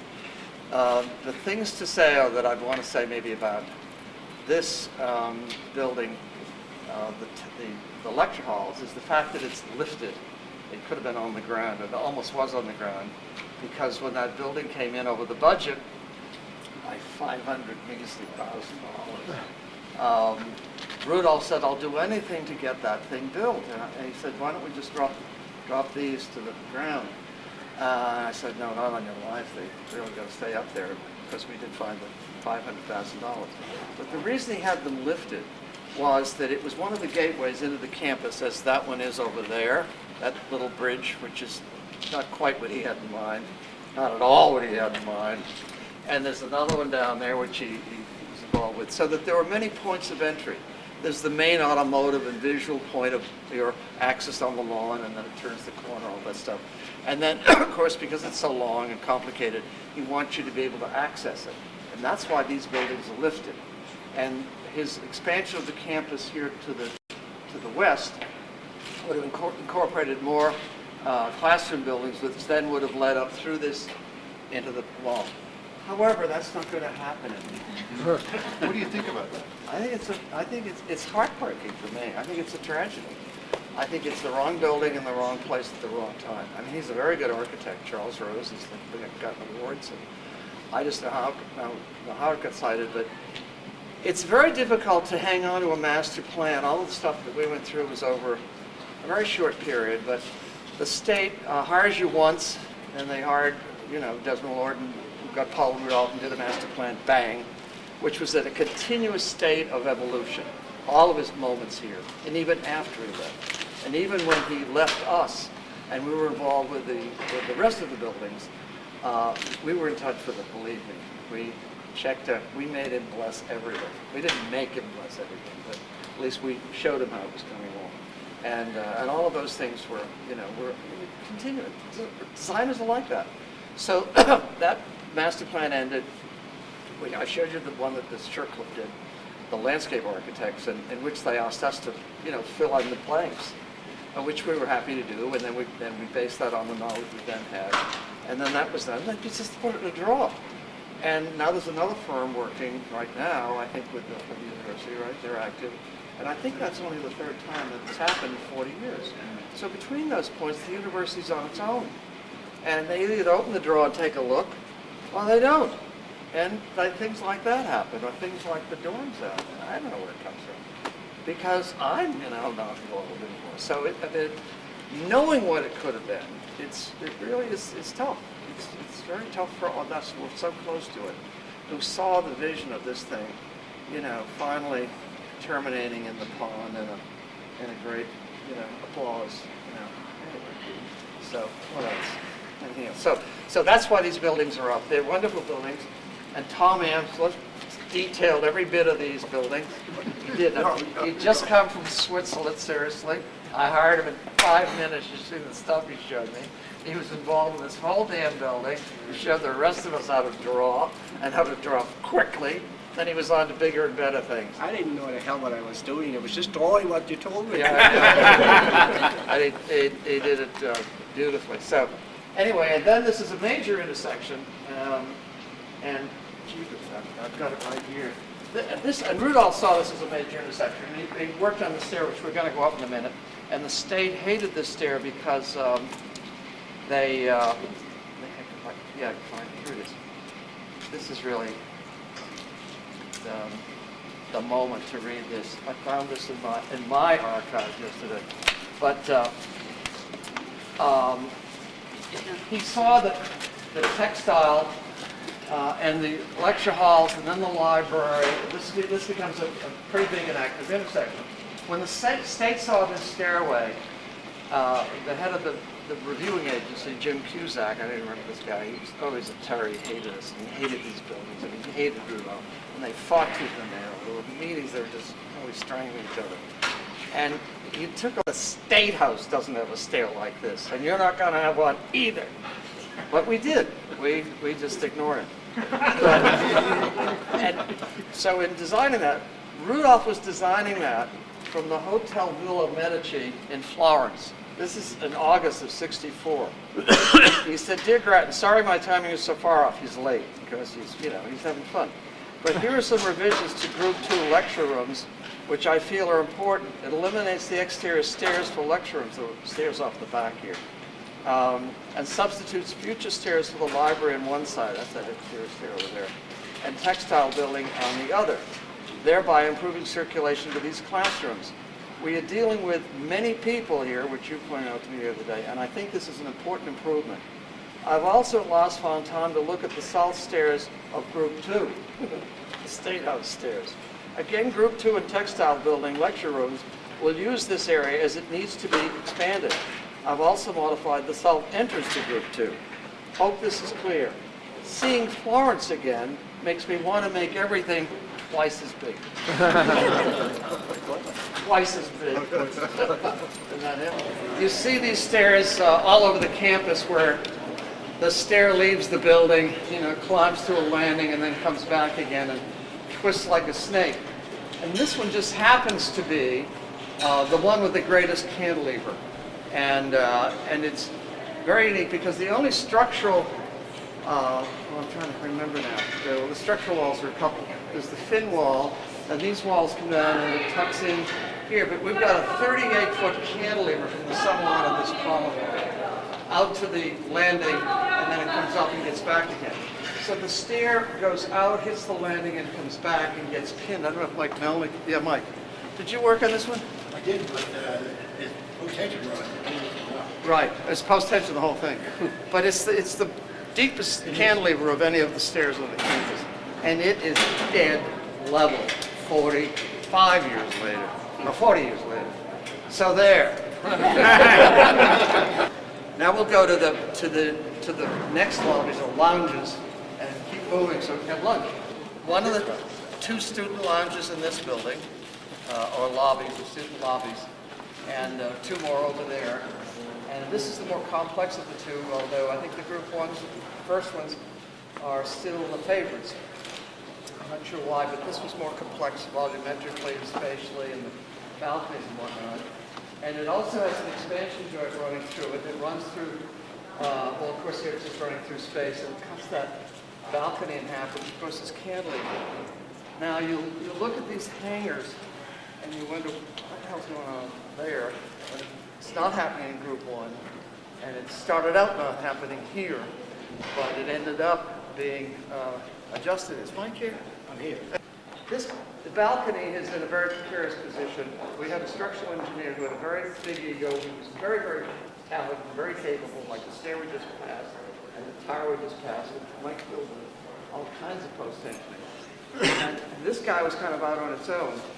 And during construction, we noticed some deflection in it. And we put this first strap, you see it against that beam to the right, and then it comes down and then hangs on the edge of that balcony. We're then ready to put in permanent concrete columns in the middle of the space. And I fortunately had to be involved at the time with Lasse Alvinson for the exhibition, and Paul Rudolph was nearby because we were meeting with him and connected with that. And all of this came together at the same time. And we said we've got to do something about that. And I talked to this structural engineer who did quite a online. And I said, can we get rid of those columns? Here's my schemes. Another pair of beams up here, that's structural, that's some slab standing, the other thing. If we take an upturned beam, take it from that pair of beams across the roof, above the roof, so it's an upturned beam, takes it over to that wall, through that column, that short column is, drop that load to that, and then put the hangers down and pick the load up from above. And that's what they did, so that's how it happened. But that, however unsettling that is to you visually now, would have been far preferable than a couple of columns from the floor up. So thinking of it as the hanging gardens of SABU. Original here, these were installed when the buildings were opened in this case, 1969. And these metal mesh curtains were everywhere, not just in this building. They were throughout the campus. Very, very unique, original feature. And not too many of them left. Trying to salvage the last few before they get. No, it's really nice. They're archival now, and they were called chainmail, which they are. And they're not unlike in the DNA which we looked at earlier, the burlap or rope drapes that you had there. The intricacies are. The pond is around the corner and down the road, down the lawn about a quarter of a mile. That way, yeah. That's what makes it so tough. It's not a campus quadrangle. It's a campus, road. I wanted to just mention a little bit about the things we were saying inside. The rhythm of the campus as it starts, this whole business of the structural moving at 24 foot on center, all the way down 40 feet in the other direction. The infill of because there's the structural part, the infill of the block, the textured block. The recessed first floor so you can get out into the cover, the second floor coming out to engage the columns as you see coming down. And finally the third floor kind of celebrating the top of the building and becoming in itself kind of a cornice. And then finally the library, not only coming through with 3 floors like all of that, but then adding 2 more floors by lifting itself to produce another second floor at the 4th, and then the 5th floor. And that was one of the modifications we had to make from the scheme that was the 6-story building, which I showed you in the master plan. That we took that bay in the back, which we figured we never could afford, and we pushed it up on top and we slid it forward so the whole campus, so the whole building came forward a bay and gave more mass and volume to this side of the campus, which it really needed, and Rudolph agreed it needed. When we come to the tower, the story of the tower is that there were 2 or 3 towers that Rudolph had envisioned from day one. The tower was always roughly in that location. It had different forms at different times of different years. And the first one, if you've ever seen that drawing, is a pair of blades that comes up. There's a stair and a bridge that comes out of it at first floor level. And then it simply goes up to 2 blades, and there are 2 diagonal brutalist concrete panels with bells hanging from them. So it looked a little bit religious. But in any case, that changed by Rudolph into really more of an obelisk or a solid vertical form, which remained that way until he left. And he envisioned it then, and you can see in the last drawings, it has roughly that form, and it was all block all the way up, and he wanted very much to have it in block. And by the time we got to it, there were a couple of things that happened. We had always spoken, or he'd always spoken of it, as the campanile. And of course, when we finally got to do it, there was a fellow in charge of the work from the state, a fellow who had been assigned especially to the work after this whole brouhaha and the bids coming in over the budget on this building. They put a guy specifically in charge of us from the state, who we thought we were going to, because they thought we were going to run ragged. And he turned out to be a great fan of ours as a group of guys putting this place together, and also the campus. He fell in love with the place. So as the state employee, he did everything in his power to make sure that this campus happened. And one of the first things he said to us is, stop calling that a campanile. It'll never get built. He said, you've got to find a better name for it. He said, and I've got it. He was an electrical engineer. He said, it's a communications tower. I said, good, Your Honor, and of course it worked. And then we filled it with dishes and discs and all kinds of antenna so we could, contact Mars. And of course, they later told us we could do all of that from the roof of the library. So, and then the final design of that was kind of interesting. We finally had to do it. We all fought for doing it. I don't know if Tom remembers this, but we all wanted to do it. Everybody, But I said, I've been in charge of this thing for 7 years. I'm going to do it. Somebody had to do it. If somebody had to take the gas for it, but I'd do it. So I did, and I first did a very kind of timid thing, kind of 4 pieces of concrete that kind of stepped up, and they were very delicate and dainty, and Rudolph wrote me a nice letter, which I won't dig out here, saying, gee, that's a nice stab you'd made at the tower, but it's too small and it's not strong enough. It's not bold, back to the drawing board. But I got what I was looking for, which was a good solid crit, of which he was, was a great teacher. So I went back to the drawing board, and the result of that was this. And I remember presenting it in Bill's office. This is Bill Grinning, who ran Paul Rudolph's Boston office, with all the other projects Rudolph was working on in Boston. And I had to meet him over at Bill's office. He made me cool my heels for about an hour. He was so mad, somebody or other, until we finally looked at the tower. And he looked at it, he said, oh, that's much better. He said, that's it, that'll do it. He said, except you've got the top wrong. I had the top at a 45, like all of these. I said, it's at a 45, just like the rest of the campus. He said, but you must remember the Goths. They go from that to that to that. He said, make that a 60 degrees and you've got a winner. So, of course, I did. I said, why didn't I think of that? That was so, obvious. So we did. And the reason, and Mike Melnick, who's here, who says, you killed me. Mike did all the structural work with it. He said, you left the corners out. First of all, I got to explain this one. Go ahead. I'm really upset about this one. That thing is 16 foot square on the base and 230 feet tall. It's tremendous because it's, got a wind problem. And all the corners were all connected together, so I was able to tie the building with one square. All designed, drawings completed, and he says, now I want you to take out the corners. How do you make that work? There's 4 separate slabs all together. Yeah, but they're connected every 20 feet, and no problem. Okay. Well, it was too ponderous to have it, and I wanted to lighten up. The other thing we wanted to do was to light that thing from the inside, and at each of those levels, there you can see those are pores or lifts or platforms with a stair. We can get off the stair, a circular stair. And we had lights at the floor that shined up against the opposite wall. So there are 4 of those in each floor, all the way up. I think it was lit for a week in 1970, and it hasn't been lit since. It was so beautiful. We even wanted strobe lights for the weekend, so that we could boogie out here.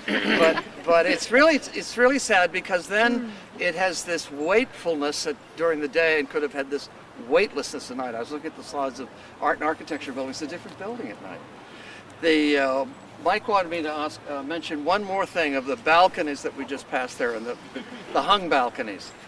That, to Mike's knowledge, and to mine too, of all of these buildings, all of this $50 million worth of work and 500 million square feet, whatever it is, the only real structural flaw in the whole building is that balcony, and which we knew about actually as it first started out. And we're finally able to correct it, at least in the least intrusive kind of way. So it's not a bad track record for Mr. Melnick and his... Why don't you mention that man's name who was For the state? Yes. The fellow who worked for the state, who was assigned to our project, was a guy named Arthur Poulis. Now, I've lost touch with him, and I don't know where he is, or if he's still with us, but he was a wonderful, wonderful, wonderful guy, a public servant who had Thomas Paine on his door. I mean, he was really the perfect, public employee. And he saw something special happening here, I think. And he saw also, I get caught up in this. It's when I think back how good he was. But he got caught up in also how much we loved the place and Rudolph. So anyway. But he found a way. He said to us at the first building, the textile building, he said, you need a sacrificial lamb. You've got to sacrifice one building. He said, it's the next building. Which building is it? I said, textile, perfect building. So we stripped that baby inside. It's all smooth block. And we took it down to as much as we could. And we brought it in for only $2 over, what was it? This was 26, this was 34, and that was 28. I don't even remember these numbers. But he said, you did it. You're home free. Go have fun again. And we did. And we did. We found the money, and we still had to make the modification. But nothing so much as to really, I think, compromise the integrity of the buildings, as we had told the students. So you see the real fireplace down there, one down there. There's one. Those flues go up, and structural columns do. And then another third floor, which is the balcony, the faculty balcony. These all have the chain in that we spoke about. And the wonderful part of this space, the cave, it's called the cave of the plans. It's supposed to like Cal Altamont and all of the drawings that I was supposed to be here. Getting many of the merits. Anyway, I did all of the drawings for this building. Unfortunately, we got the fireplaces in them until discovered that statue until the second building. Anyway, what I remember most about this space outside of developing in the office with the drawings, and none of us, I don't think, having experienced anything like this in our architectural lives, but working with a guy like this, and at such a high level of architectural resolution, it was just exciting to come to work every day. And when we worked on these rooms, we'd never done anything like this. And the students loved them. And the day of the dedication, back in '66, June of '66, when the bids had just come in on that one, over the budget. The dedication was held here, and Elliot Richardson spoke. He was then the Lieutenant Governor of Massachusetts. Now, most of you must have all old enough to remember Elliot Richardson as the Attorney General of the Saturday Night Massacre.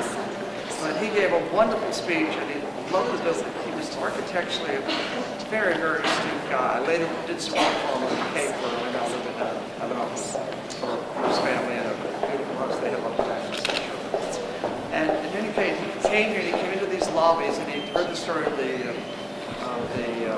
lobbies for the newspapers again, came to time, being waste space. And of course, by that time, he probably we knew or not. The reasons were incorporated, Rudolph incorporated. It was like the amphitheater was incorporated by Rudolph. That was never in the program. Of course, the tower was never in the program. So Rudolph enhanced this program enormously, and especially by these rooms. And the newspapers were after him because the net to gross was perhaps a little bit off. But this was regarded as gross, not partly usable as opposed to non-usable. And Elliot Richardson took that reporter and, in the chest, reminded him that these were the most educational spaces in the entire building. End of story. And he understood that these spaces where the interaction of students come together outside of the classroom, within the educational environment, were probably more important than the classroom spaces themselves. So as beautiful as these are, they're also education themselves. But this is the modified lobby. Where's Mike again? Our structural engineer.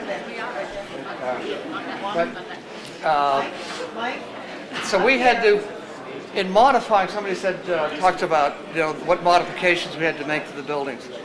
Just to go through them quickly, textile building became a little bit simpler, but nothing I was ever embarrassed about. No, Rudolph either.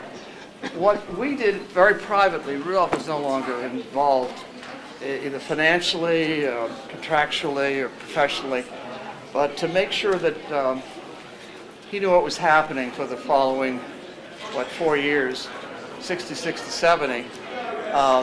Every time we finished a phase of something in one of these buildings, there were 5 buildings left that were unfinished. There was textile, which had gone through design development. This building, auditorium administration down there, number 3. The library and the amphitheater and the tower, and the fine arts building, about 5 buildings. And in those that were immediately active, the textile we modified, and we would privately and quietly either send drawings to him or meet him with Bill Grindring. In Bill Grindring's office down on the wharf, which was Paul Rudolph's Boston office. We'd tiptoe down there. State wouldn't know about it, our boss wouldn't know about it. So he was informed then at each stage of design, schematic design development, working drawings to bidding. And without, as a courtesy to him, it was his campus always. And not that he could change a hell of a lot, but if he saw something that was totally wrong, he could correct it. And so it's not that he really did bless each of these, and he might have swallowed them in different ways. He was such a gentleman about it. But he was kept informed all the way through in all of the buildings, as I say, including the last thing, the tower. So in that building we simplified. In this building, I knew that we had to lose something, and the thing easiest to lose was the 5th lecture hall behind it. And everybody signed off on that. That was okay. So that's the basic one. Then this lobby was a little bit grander than this, if you could believe this. And we simplified it so that these beams, columns and beams, these columns come up, it hits the beams come through, they cantilever forward to pick up the lecture halls that are going up and spilling out as a cantilever, and then the beam goes back and it button hooks back over the same column and then cantilevers up to pick up the rest of that load. It's like, whoa, where's my... That was a nightmare. It was the nightmare. A big nightmare. But that's kind of the body of the building for me.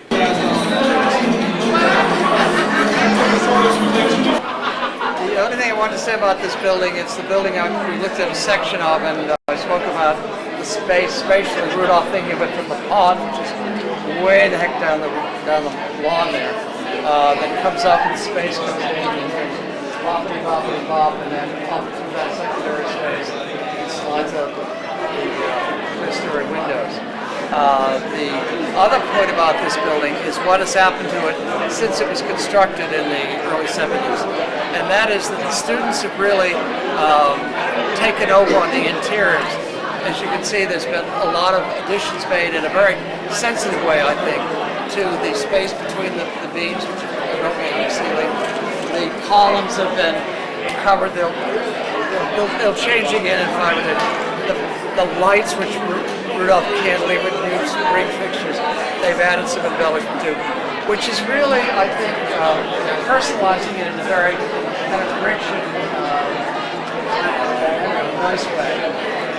A very good undergraduate expression of what room it is, and kind of use it to taking what might have been a serious kind of solution to their dining experience and made it into much more delightful or lighter, which I think is fun. So let's eat and enjoy.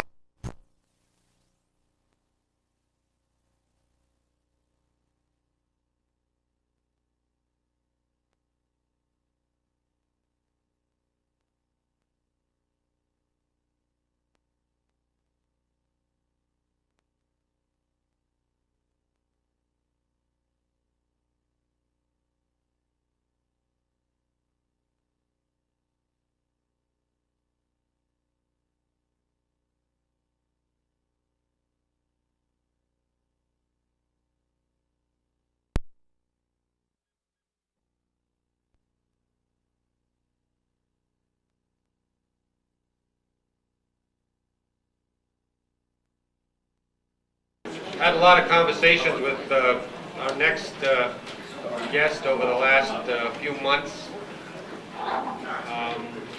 It would take us all day and maybe all week to go over the tremendous number of stories he has about the building and construction of this campus, not just the architecture, but the ins and outs of the trials and tribulations of getting this place built.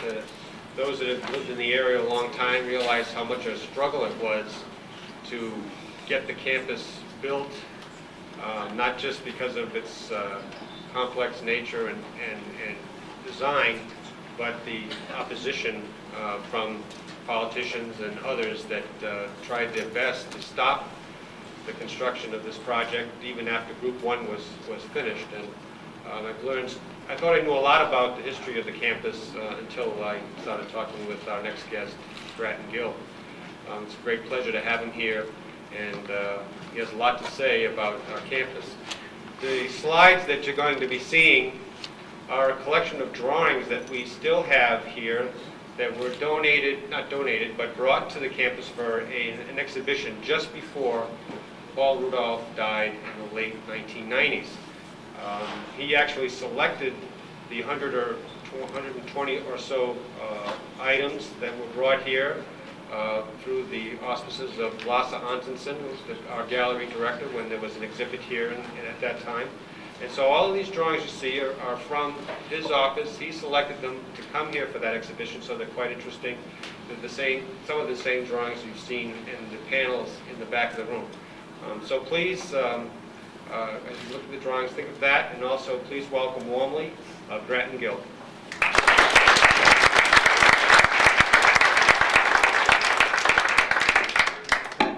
Thanks very much. Mr. Rudolph, or Paul, or PMR, however we'd address him, depending upon our various states in the office. Didn't bring them all, however, would be here till next Wednesday if he had. But there's a large enough selection here, and where there's some gaps, I'll try to fill you in. By way of introduction and how I got involved in this project, just briefly, I was, at the time, in 1963, working at the Architects Collaborative for previous years, 61 to 63, and a friend of mine, good pal of mine, Alan Loud, who should have been here today, but bowed out, said, I've had enough here at Gropius's firm. I think I've heard that Rudolph is joining a firm over in Boston with some work. I think I'll go over and find out about it.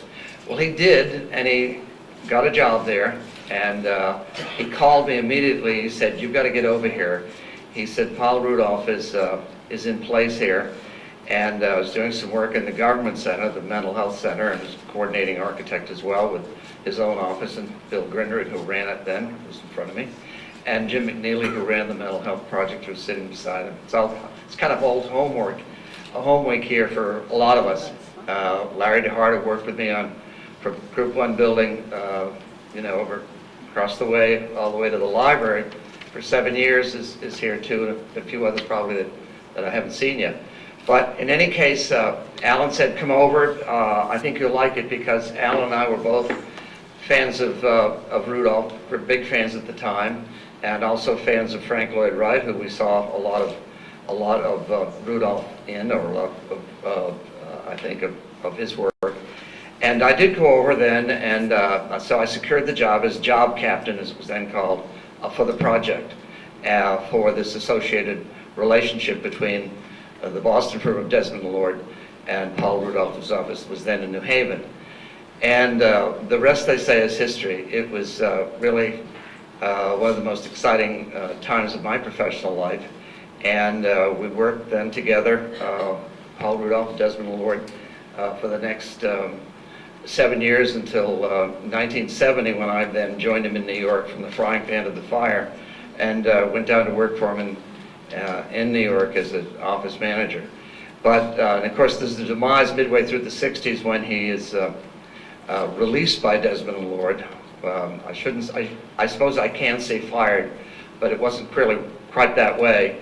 And so halfway through the campus, his active participation ceased, and we were left to carry out the project under a lot of pressure from the students, the faculty, the administration of the university, as well as the state and their regulatory agency, what was then called the Bureau of Building Construction. So that's the bit of the background, and what I'd like to tell you now is a bit more about the campus itself. And we start now with an image of the master plan as it's in kind of its mid-state, or more than its mid-state. This is actually a late state, probably just before Rudolph leaves the project.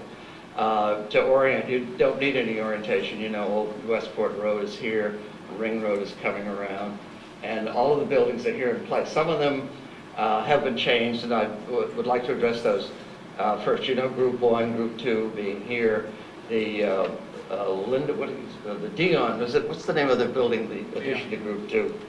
Dion is not in place. This is only through Group 2. The lecture halls, there's textile, research is not in place there. Rudolph nor us, Desmond Lord, had nothing to do with that building.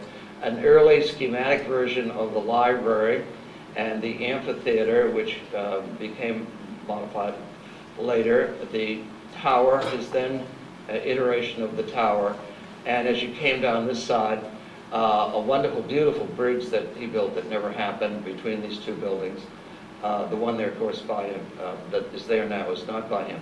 The auditorium building, and of course you see a great void in here where the student union eventually happened.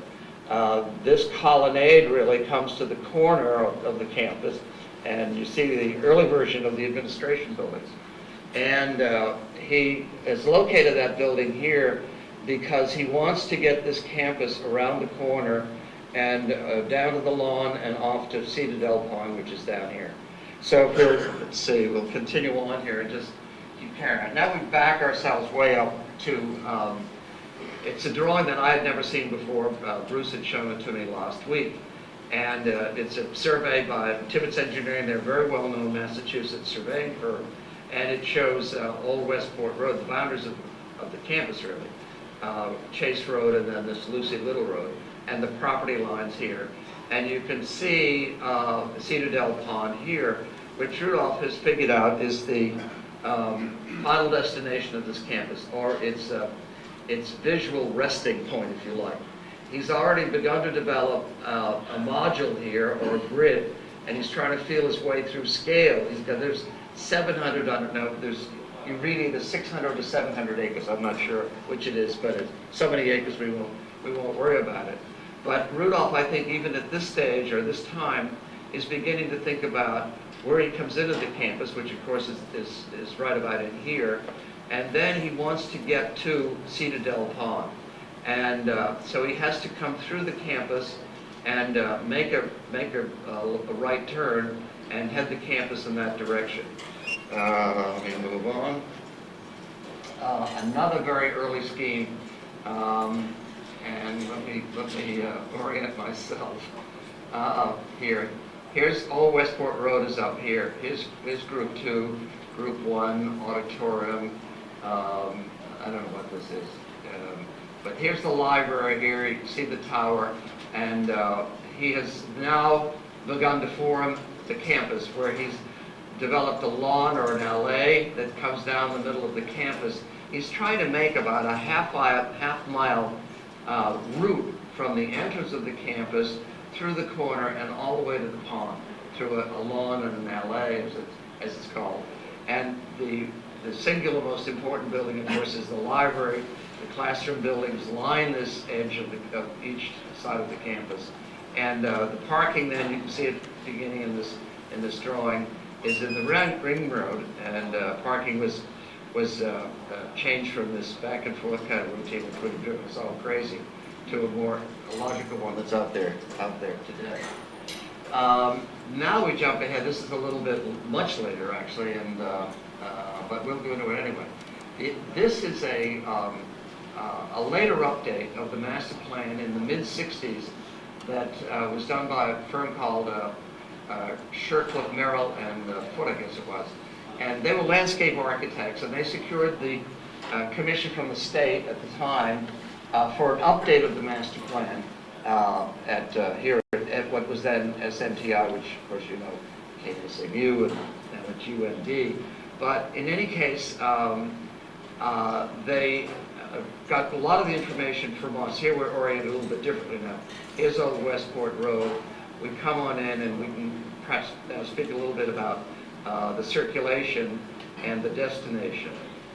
There's Citadel Pond down there. You can see it on the property lines emerging here, and as the campus then expands into the outside of the ring road. But he first has to develop a circulation system that gets a commuter campus on site.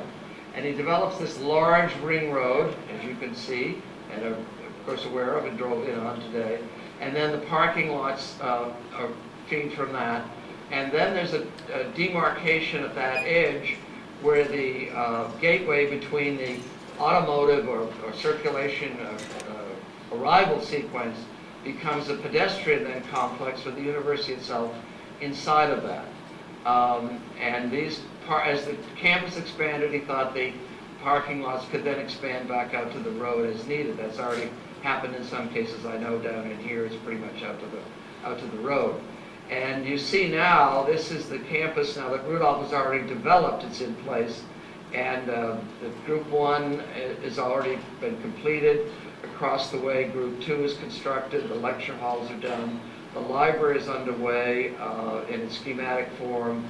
Textile has been modified and is being constructed here. Research there. And here's an addition to the library situated here, which we had done, etc. And then there's some outlying buildings here that, of course, have not yet been constructed. But through it all is the primary entrance, down the lawn, turn the corner, through the tower, with the buildings, and then head to the pond, along which, outside of the ring road, develops housing at both sides for the student housing. Now, of course, that didn't happen. And Shirtcliffe came to us to help to really ask for our help in developing all of these expansions, because he was a landscape architect and he didn't presume to be the master planner of the expansion of the campus. So we brought him at least Rudolph's latest thoughts on how the campus expanded academically around the corner and out to the ring road, and some indication of how housing could take place in this area. The gymnasium, of course, is here, power plant is there. And this housing then was already in place. That shows the constructed portion and then the existing portion. I think both of which were built, if I'm not mistaken. We didn't have anything to do with those, and those came later. And that was the first housing built because, as it turned out, the student union then filled that gap that we just looked at a second ago in here, and the university wanted the students at least at a decent proximity so they wouldn't have to walk from the pond up to here for breakfast, lunch, or dinner. So they could walk that far so they could shorten the distance. We'll back up again now. Here's an earlier scheme, and it's rendered at Rudolph's office, and it's kind of a, sorry these aren't in exact chronological order, but the backing up and going ahead I don't think is such a bad thing, so you can see at least its early stages, mid stages, and late stages in various ways. But you can see in this drawing, these are the constructed buildings at the time of this drawing in black. The additions are, possible additions are shown here and here. The auditorium is in place, firmly in place. There's always been a building at the corner firmly in place, and that building was alternatively the student union at one point, and then finally the administration building. And then in the middle, I think this is is an original version of the student union, very much larger extended version. On the other side, you can see what's constructed group 2, the lecture halls, textile. Research is coming. They hook onto, these are link buildings, I always thought it was link buildings, to a flip building, an expanded condition of the buildings along the lawn that happen out here. The same is true there. And of course, more parking was added there. And there you see the route to the water. This is then undeveloped, and that was often drawn that way because there wasn't any design for it. Now, we'll back up another midpoint, and this is again just about the time that Rudolph leaves the project. And I can tell because I look at the library, the building we're in, of course, and I can see it goes 3, 4, 5, 6 stories. And as you know, it's only a 5-story building.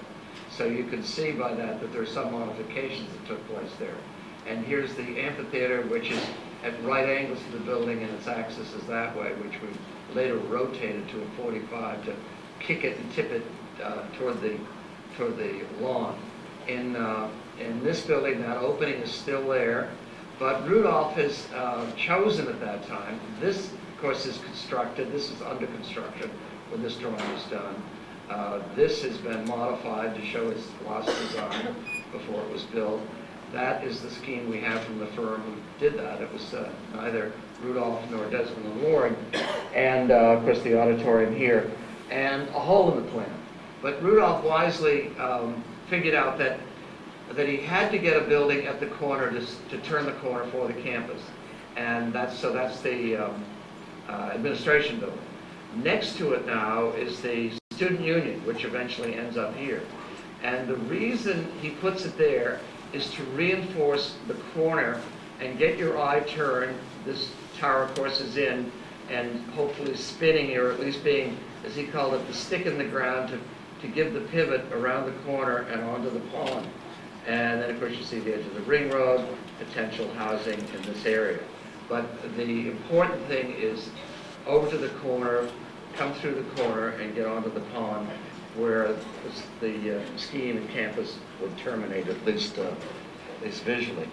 Now, what happened, of course, is the student union moved back into this position because another building came online, the Fine Arts Building, which Desmond Wood received the commission for. So between the housing condition over here, the adjacency factor of the student union hooking into it there, and Rudolph was hired back by the building authority, then the student union building authority, to do that building on his own. It was not involved with the firm that I worked for, Desmond Lord or anybody else. But in any case, because we had a new commission, the Fine Arts Building, he could take that building, move it back here, and then told us to put that Fine Arts Building in that corner, which was even larger, and see if we could get it to this major break in the scheme, in this path that went down to the gym.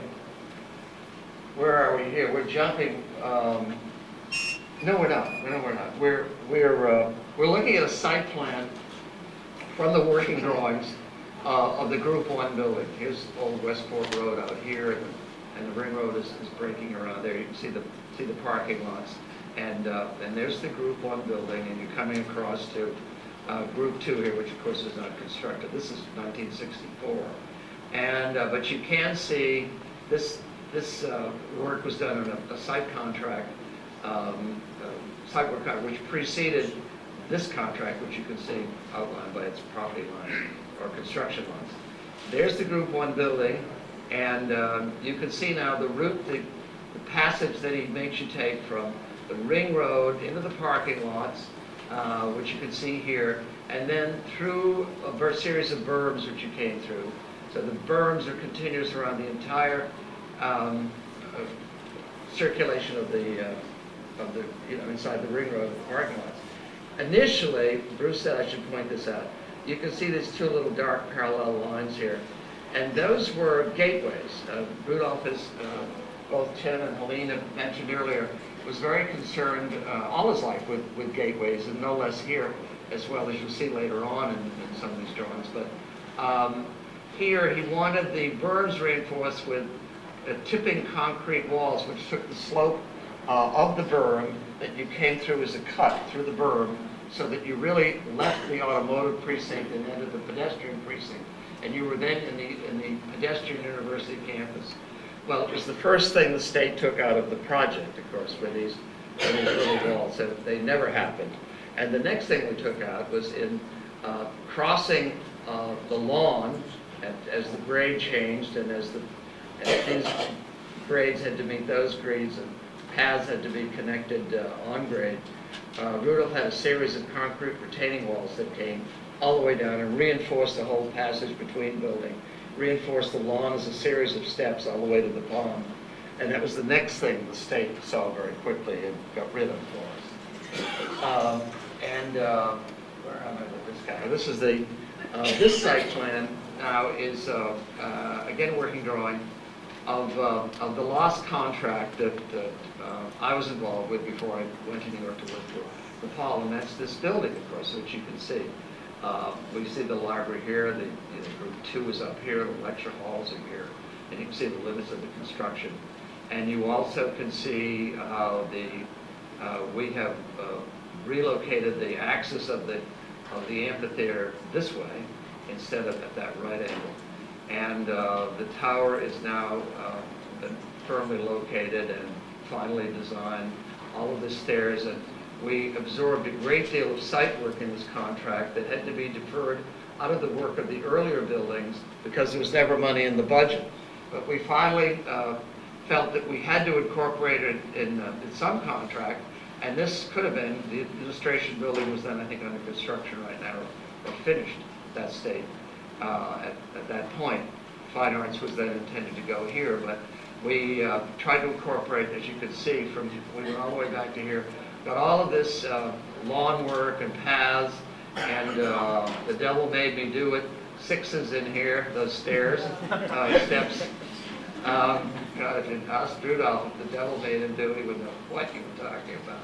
But anyhow, so all of that happened. We got a lot of landscape money, or we insisted on landscape money, and got at least this part of the whole thing planted. What else could I say about this drawing? One anecdotal aspect that strikes me is the amphitheater. When we finally got to detail in this set of drawings, of course it's outside our window right here, but we submitted it, of course, as you see it out there, and the Planning and Plant Department reviewed it here at the school, and they said that they couldn't cut those little pieces of grass, that they'd be happy to have us do it in asphalt, but they'd be happy to paint it green for us. So we resisted, refused, and meanwhile those automatic edges came in, and it wasn't a problem anymore. So let's carry on here. We go back again, I'm sorry, to an earlier time. No, I'm sorry, it's a later time. Thanks, Bruce, this is perfect. Here's Dion, and you can see a very important addition that Rudolph made. Let me back up a bit and tell you the story of this building and this addition to Group 2 here. And you can see, of course, lecture halls, us, and the rest of it. But this is, I guess now in the 70s or 80s, I can't even remember. A contract went out for a building that had been designed by Rudolph, a master plan, and set out here in a field. It was a building wandering in a field. It never had, it had started out as a building in a field. Rudolph later, of course, thought that all of those buildings would snug up against these link buildings so that addition might go here, as link buildings would extend from the lobbies in Group 1, and if necessary, another larger building could go there as well. But when this contract came along, he had determined that in his many visits that from the entrance at Old Westport Road to the turn onto the ring road, that distance was too far to the first building. And he wisely, I thought terribly wisely, said, let's get rid of that guy out here floating around and bring it here so I can get the campus closer to the entry here. And then introduce another element which is very, very unique here, which of course never happened, like so many things in this campus that he designed. But he's designed a gateway here. This is about a 3 or 4 story high gateway. There's the horizontal member of columns at each end, and it's a trough, it's an upturned beam, and it's filled with water, is my recollection from a yellow sketch I saw. We have to put two sides of this together. Bruce's knowledge of this pool, which is beneath it, and that's the reflecting pool, and the water drops from this great gateway into this pool, and it's an introduction to what he wants to have happen at the other end. I thought it's really such a beautiful symbolic gesture of what the intention was of this master plan, that it finally concludes all of its activity on a body of water. It's not unlike Jefferson's University of Virginia, in which the library, of course, is at the head, and the flanking wings are the arms, and it's open to the west, which was the undiscovered America, was Jefferson's symbol of that there was no building to close off that lawn. It just descended into the woods, essentially. Of course, that didn't happen. Later, an architect built a building there, and it's never been the same since. And that's somewhat beginning to happen here as well, or has happened. Similarly, in Florida, like Florida Southern, which of course, as Tim pointed out, Paul Rudolph was intimately aware of and with the Wright's involvement with an existing campus, and his expansion to it led to a very large lake in Lakeland, Florida, that, I forget the name of the lake, Lake Hollingsworth. So all of the campus descends to that. So I don't think any of these lessons are lost on Rudolph in the development of this campus. But that, for me, this gateway, and I saw a drawing of it, but I never knew what this water was, or screen of water was. And it wasn't until Bruce showed me this drawing and this reflecting pool that it all made sense to me. He also, I think, he wanted, when I saw this edition, I said, oh, Paul, you're supposed to push that back to this line. You're supposed to go boppity, boppity, bop, and back, so there's all steps, as you can see, and this guy's getting too long. But what he really wants to do is pinch the entrance and get this building close enough so that thing will have more impact, which it never would have had if that building were back there on its own. So he was way ahead of us as usual. Now, here's another master plan. It's actually the final master plan that I was involved with, and this dates from 1970, when I left to go to New York. And Larry DeHart is here, and I worked on this building and the scheme. And there were two buildings associated with it that we had the contracts for, at least for one of them. And that was the Group 1 expansion. Here you can see it. And that becomes the Link building, and it becomes such an extension. I don't think, Larry, did we have the contract for that? I'm not sure. But we had the enthusiasm to design a building, so it really didn't matter whether it got built or not. We could design it. But, so that was, there you see it coming out of another bridge, not unlike they happen here, and into a building that's, of course, perpendicular to that. And then the other building that now that Rudolph has taken the Student Union building, and he's constructed it here so that that now can fill and flow and work its way down to the mall. And he knows we have the Fine Arts building, and he said to me, because he's in New York, I'm still in Boston, we know at some point we're going to get together, but I said I won't come until these two buildings are set on the master plan. So Larry and I worked very hard for a good bit of time with a program from the university for the Fine Arts building. And Rudolph said to us, whatever you do, and as he had done earlier in those earlier master plans, you can remember it, whatever you do, make this building like that building, because as you come through the corner, these buildings are really have got to direct you and move your eye and move your, the message in your body from this point, from this corner, and this kind of pool here, or lawn pool, down the campus to the pond. And he said, so make it a parallel building to it. He said, because remember, I finally figured out that this building, this campus is really like a textile loom. There's the the warp and the woof. There's the longitudinal system going this way. That is of the 40-foot spans of the system. So we've got the long span that way, and we've got the 24-foot span going that way. So as he came down, and in his first master plan, he took one of those buildings, and if you really want to research this whole thing, he took one of those because it's, he doesn't have time. He's working on 40 things. He's still finishing A&A building. He's got 12 other projects. He's on the train designing this campus coming to Boston from New Haven. It's nuts, but it's great. It's beautiful. But he first has a building like that sits in here, and it's pointing up the campus. But he said, don't ever do that. Get it so it's parallel. I said, yes, boss. And so off we went, and we designed the Fine Arts Building, which then brought us up to this major pedestrian access over to the athletic complex. And then at the time, Joe Driscoll was still in place here, President Driscoll. He wanted a real auditorium.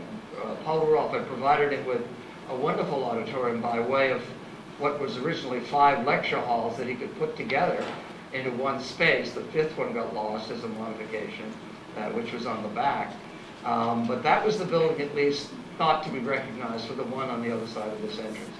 And then you can see the campus picking up and coming down here like that, sending the campus on the other side. On the other side, of course, we'd already designed an addition to the library, which you saw in an earlier master plan, in which the campus comes back to this configuration. It rotates, and then that probably would have done that. But who knows? Who knows what might have happened? Quickly now, we're back to, let me just back up a sec, to say that sadly, what happened here, Larry and I did these buildings. I went to New York. Desmond Lord was left with schematic design of both of these. This building never happened for reasons I'm not clear about, whether we never had the contract or what.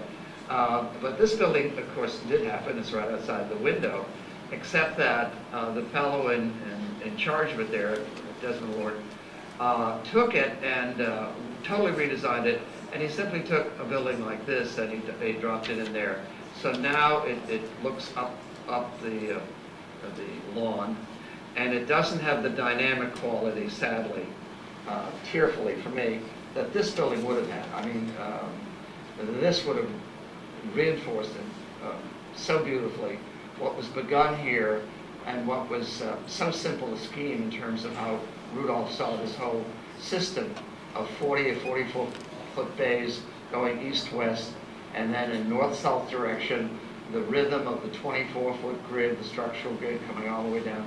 There is a specific and continuous 24-foot module which goes from the northerly edge of that building through here. That's a module of 24 multiples. Through here, so is that, and they're all then also modular moving this way in 40 or 44-foot bays. And then vertically, the third dimension, it's based on the block. If we look around, that is the module right here. That is the vertical module. Everything is a multiple or a subdivision of 8 inches in this entire campus from that platform to where it ends. And of course the slabs and the concrete are all multiples of subdivisions. Similarly, the horizontal module of 24 feet of structural rhythm was based on a logical kind of structural grid. That's the center line of this here to the center line of the next one over. That's 24 feet. The columns then, these break over 4 feet, so we have a column bay or column line, paired beams 8 feet apart, 4 foot each side of the center line. That leaves us with 16 feet in the middle, which he breaks into 4, 8, and 4. Then they're broken down into little upper bay, little narrow windows up in here, which are 2 feet.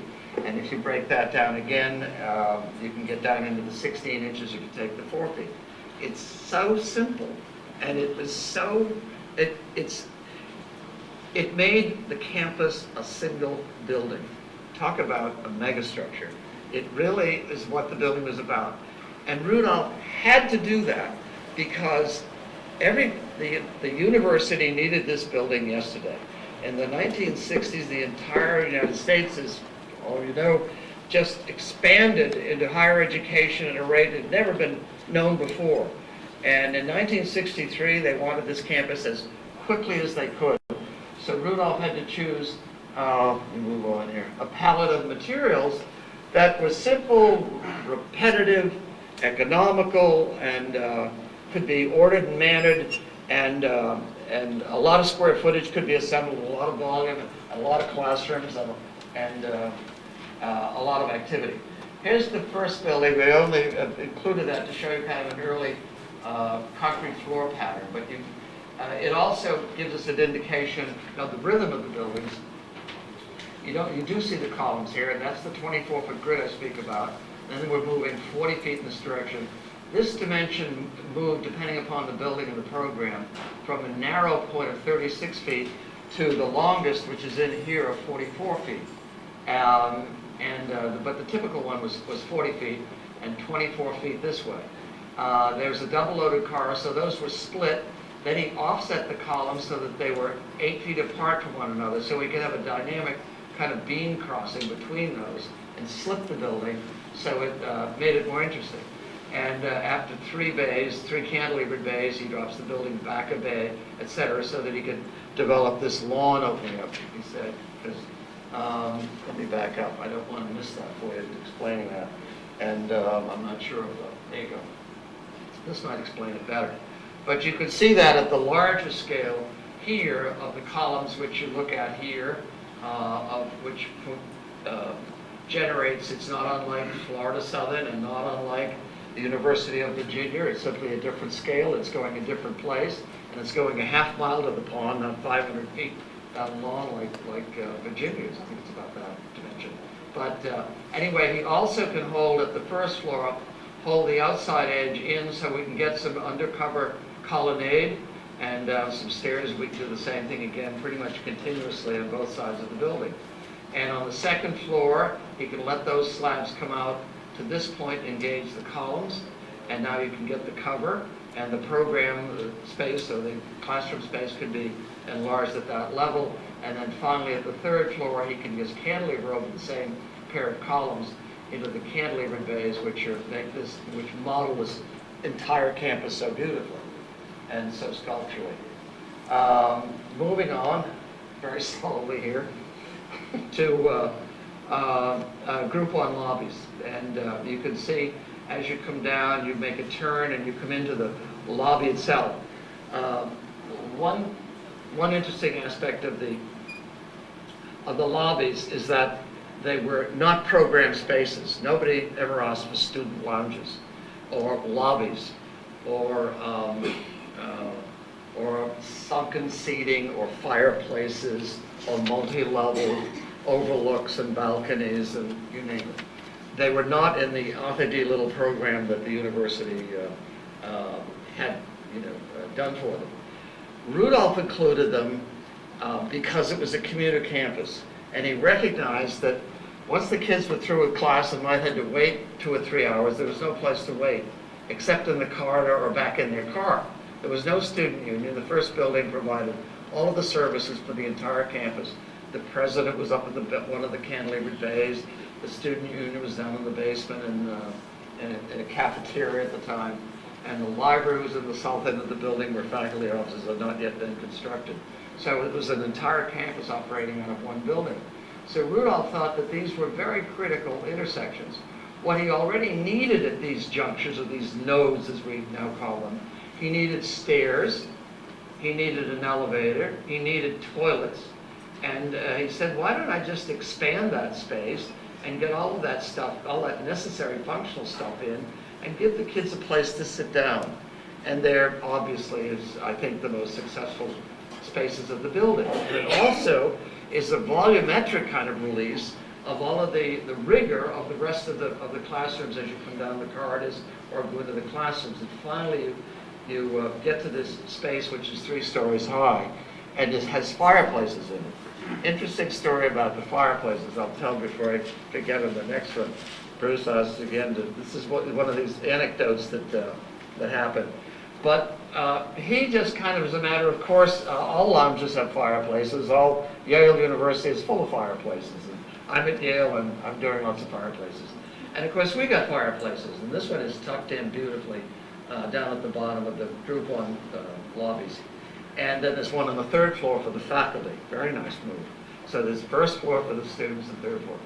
We do the same thing over in Group 2, and by that time, this building is open. He's been fired from Group 2, and the New Bedford Standard Times, who hates this campus and hates Rudolph and hates us, finds some obscure law in the general laws of Massachusetts that says there'll be no open fires in public buildings.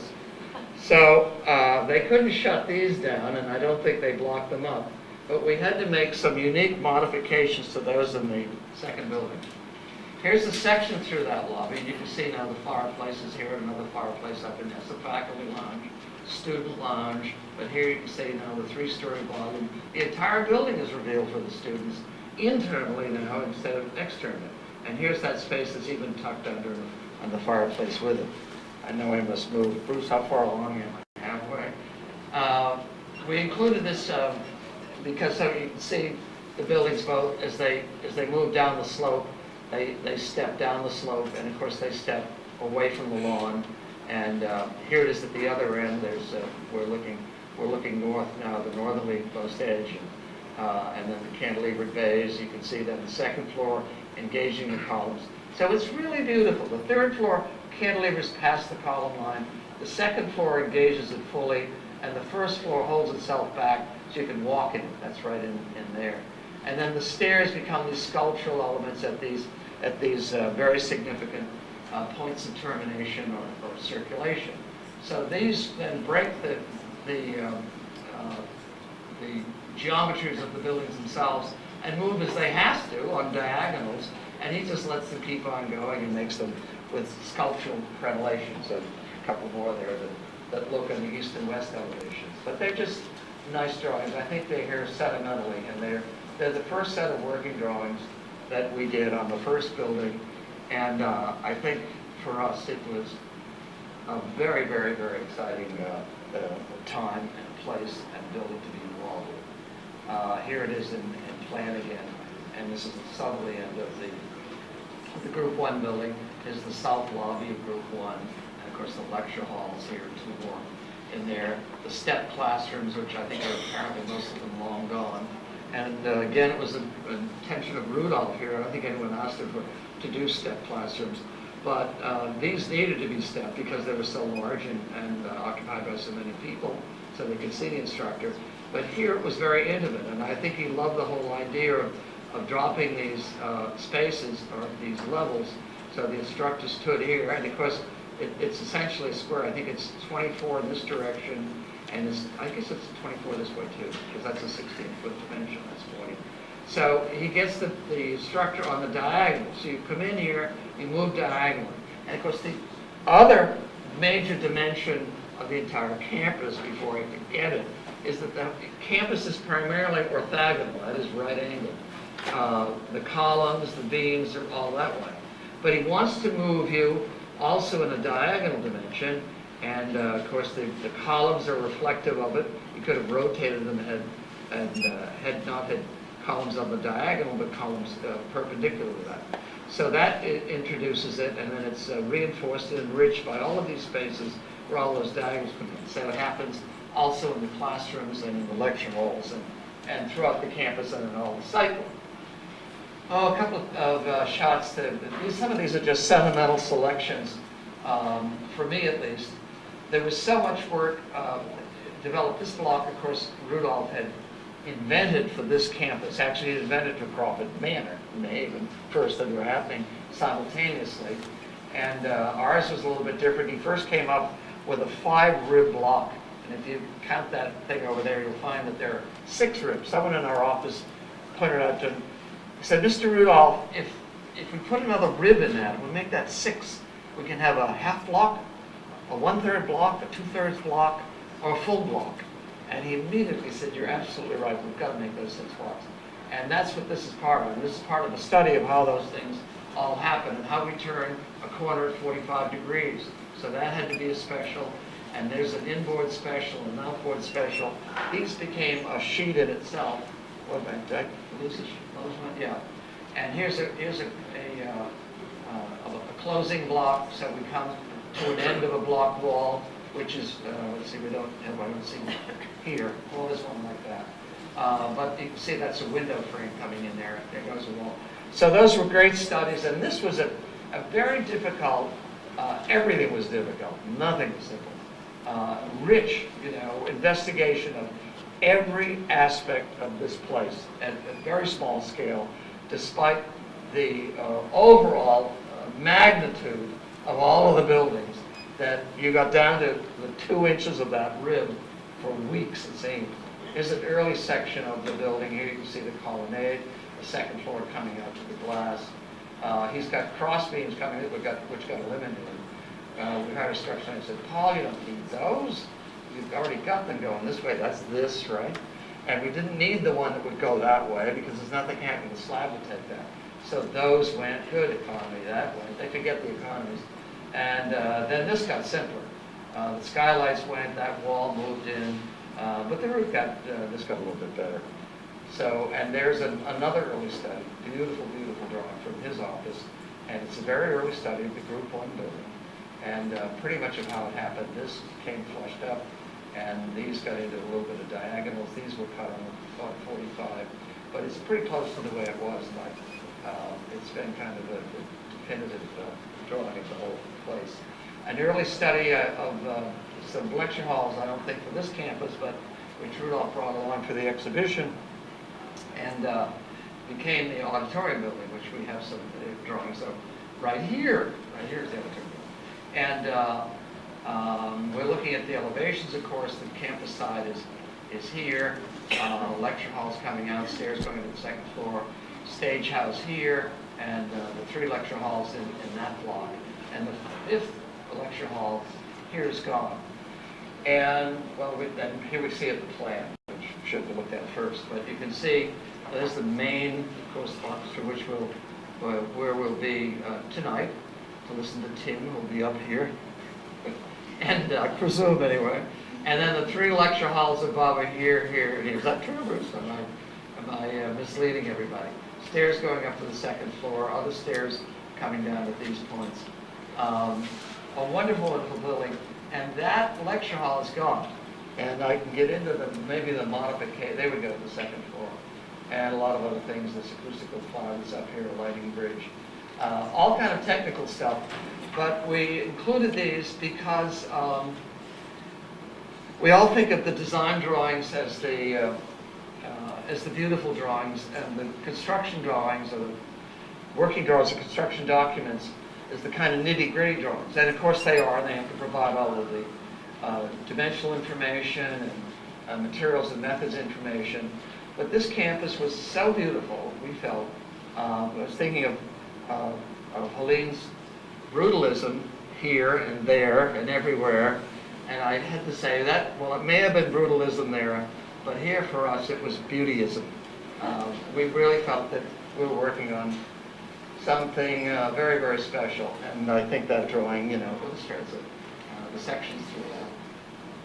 And another sketch from Rudolph's office, looking at now, he's looking at early studies. There's the end of Group 1, the bridge over to the auditorium.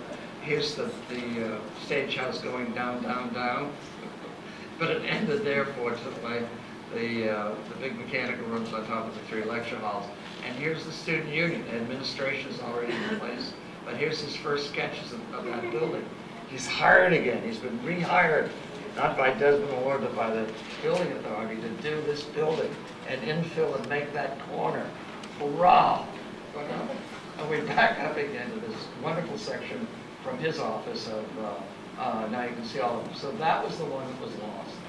And in addressing that issue of what happened when Rudolph was fired, well, we'll tell you a little bit more about that one. But it seemed to me that when it did happen and we could no longer work with him, we had to ask ourselves or tell ourselves that we had to complete this campus, number one. We're not going to compromise it. There was a big lecture here, not a big lecture. It was a small meeting. It seemed like a big lecture to me, because the students insisted on meeting with the architects who were of record, which was Desmond Lord, and not Paul Rudolph. He had only been hired as a consultant to the firm, and not even with a written contract, with a handshake. And we were going to turn this place into Walmart U, I think was probably the fear of the students, that it all end up looking like a mall.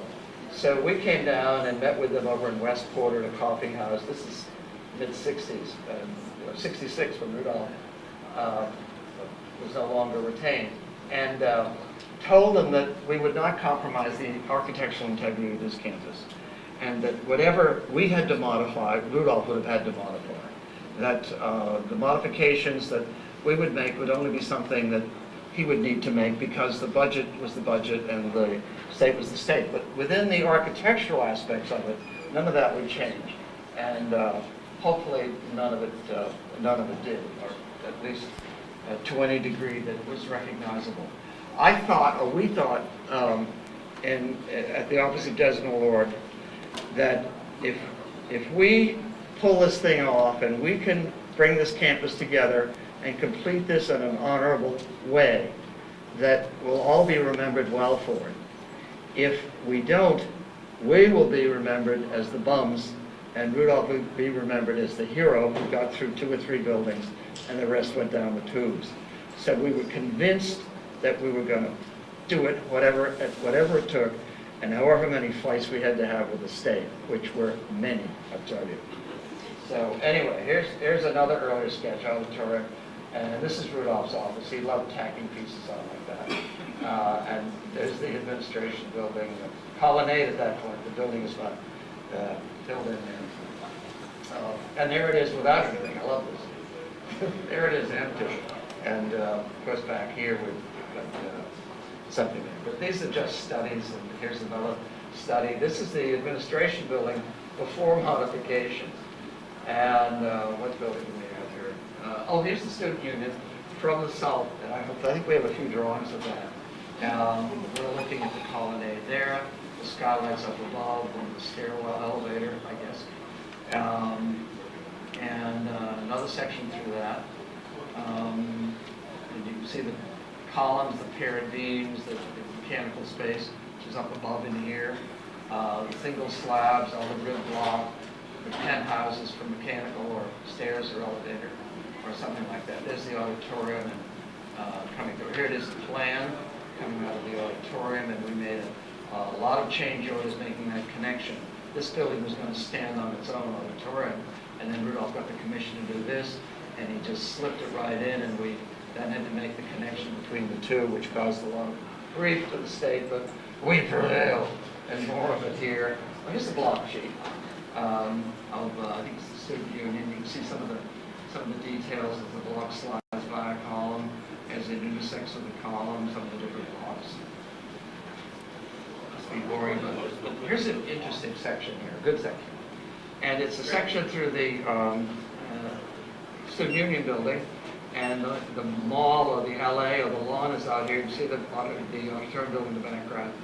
That berm is really not there. It's the stairs actually beyond coming down to this level. And what this section reveals, at least partially, is Rudolph's notion about this building, which was down at this building starts at the pond visually in his mind.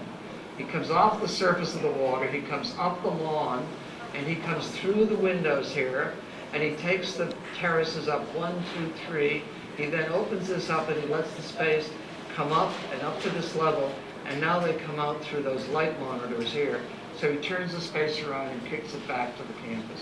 Honest to God, that's truly the way he thought about that building. And you don't see the light monitors here, but he was engaging this building with determination, and it looked right down the lawn to that, whether you saw it. And there you see it again, and this, of course, got modified somewhat up here. Those skylights belong to the monitors, those cleisters here, and you can see the way this space comes out. But he saw that space starting at the pond. Here we can look again at the Dion building, the site plan, how that's added, and of course we don't see anything of that gateway, the bridge, the water, or any of that stuff. Another sketch of these are great sketches. That are what we call process sketches now. That's their new technical name. In our day, we call them yellow trace, just yellow trace drawings. And it's one of, I forget where we are, it could be at the Student Union. Interesting anecdote. During those years that I was at Taliesin, which was from 1960, no, Taliesin, from Desmond Lord, from 63 to 70, from 63 to 66, Rudolph was active, and I saved every piece of yellow paper he left behind, every bit of yellow traces on architect's color. And I kept it in a drawer, and they kept piling up, and I kept them of every sketch of this campus and of every other project he worked on, Desmond Lord. I didn't think I had charge of the medical center drawings, but there were 2 or 3 other projects. And I kept them, and I kept adding to them, and I had this wonderful pile of sketches, what we call process drawings now. And then I left and went to New York, and of course they didn't belong to me, they belonged to Desmond Lord, I felt, so I had to leave them. And a couple of years later, when I was leaving Paul Rudolph and coming back, and I told him all about it, I told Paul about it. He said, gee, do you think you could get those for me? It'd be great to have in my archives, I said, of course, why didn't I take them? He said, yeah, why didn't you take them? I said, because they weren't mine. I said, well, I'll go get them because they don't want them. And I went back and I asked for them, and they'd thrown them out.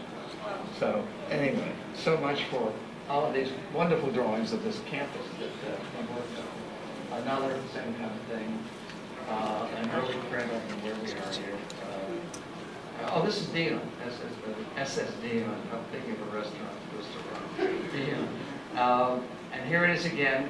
And Bruce and I included this because now you can see the northerly end of that. Here's the end of group 2 right in here. Here's the addition. Right, you can see the contract line through there. There's a normal stair out there. And now the building ends, and you see the bridge. See the bridge? See the columns? Take it, 2 of these. He's kicked them, right? They're 24 feet apart.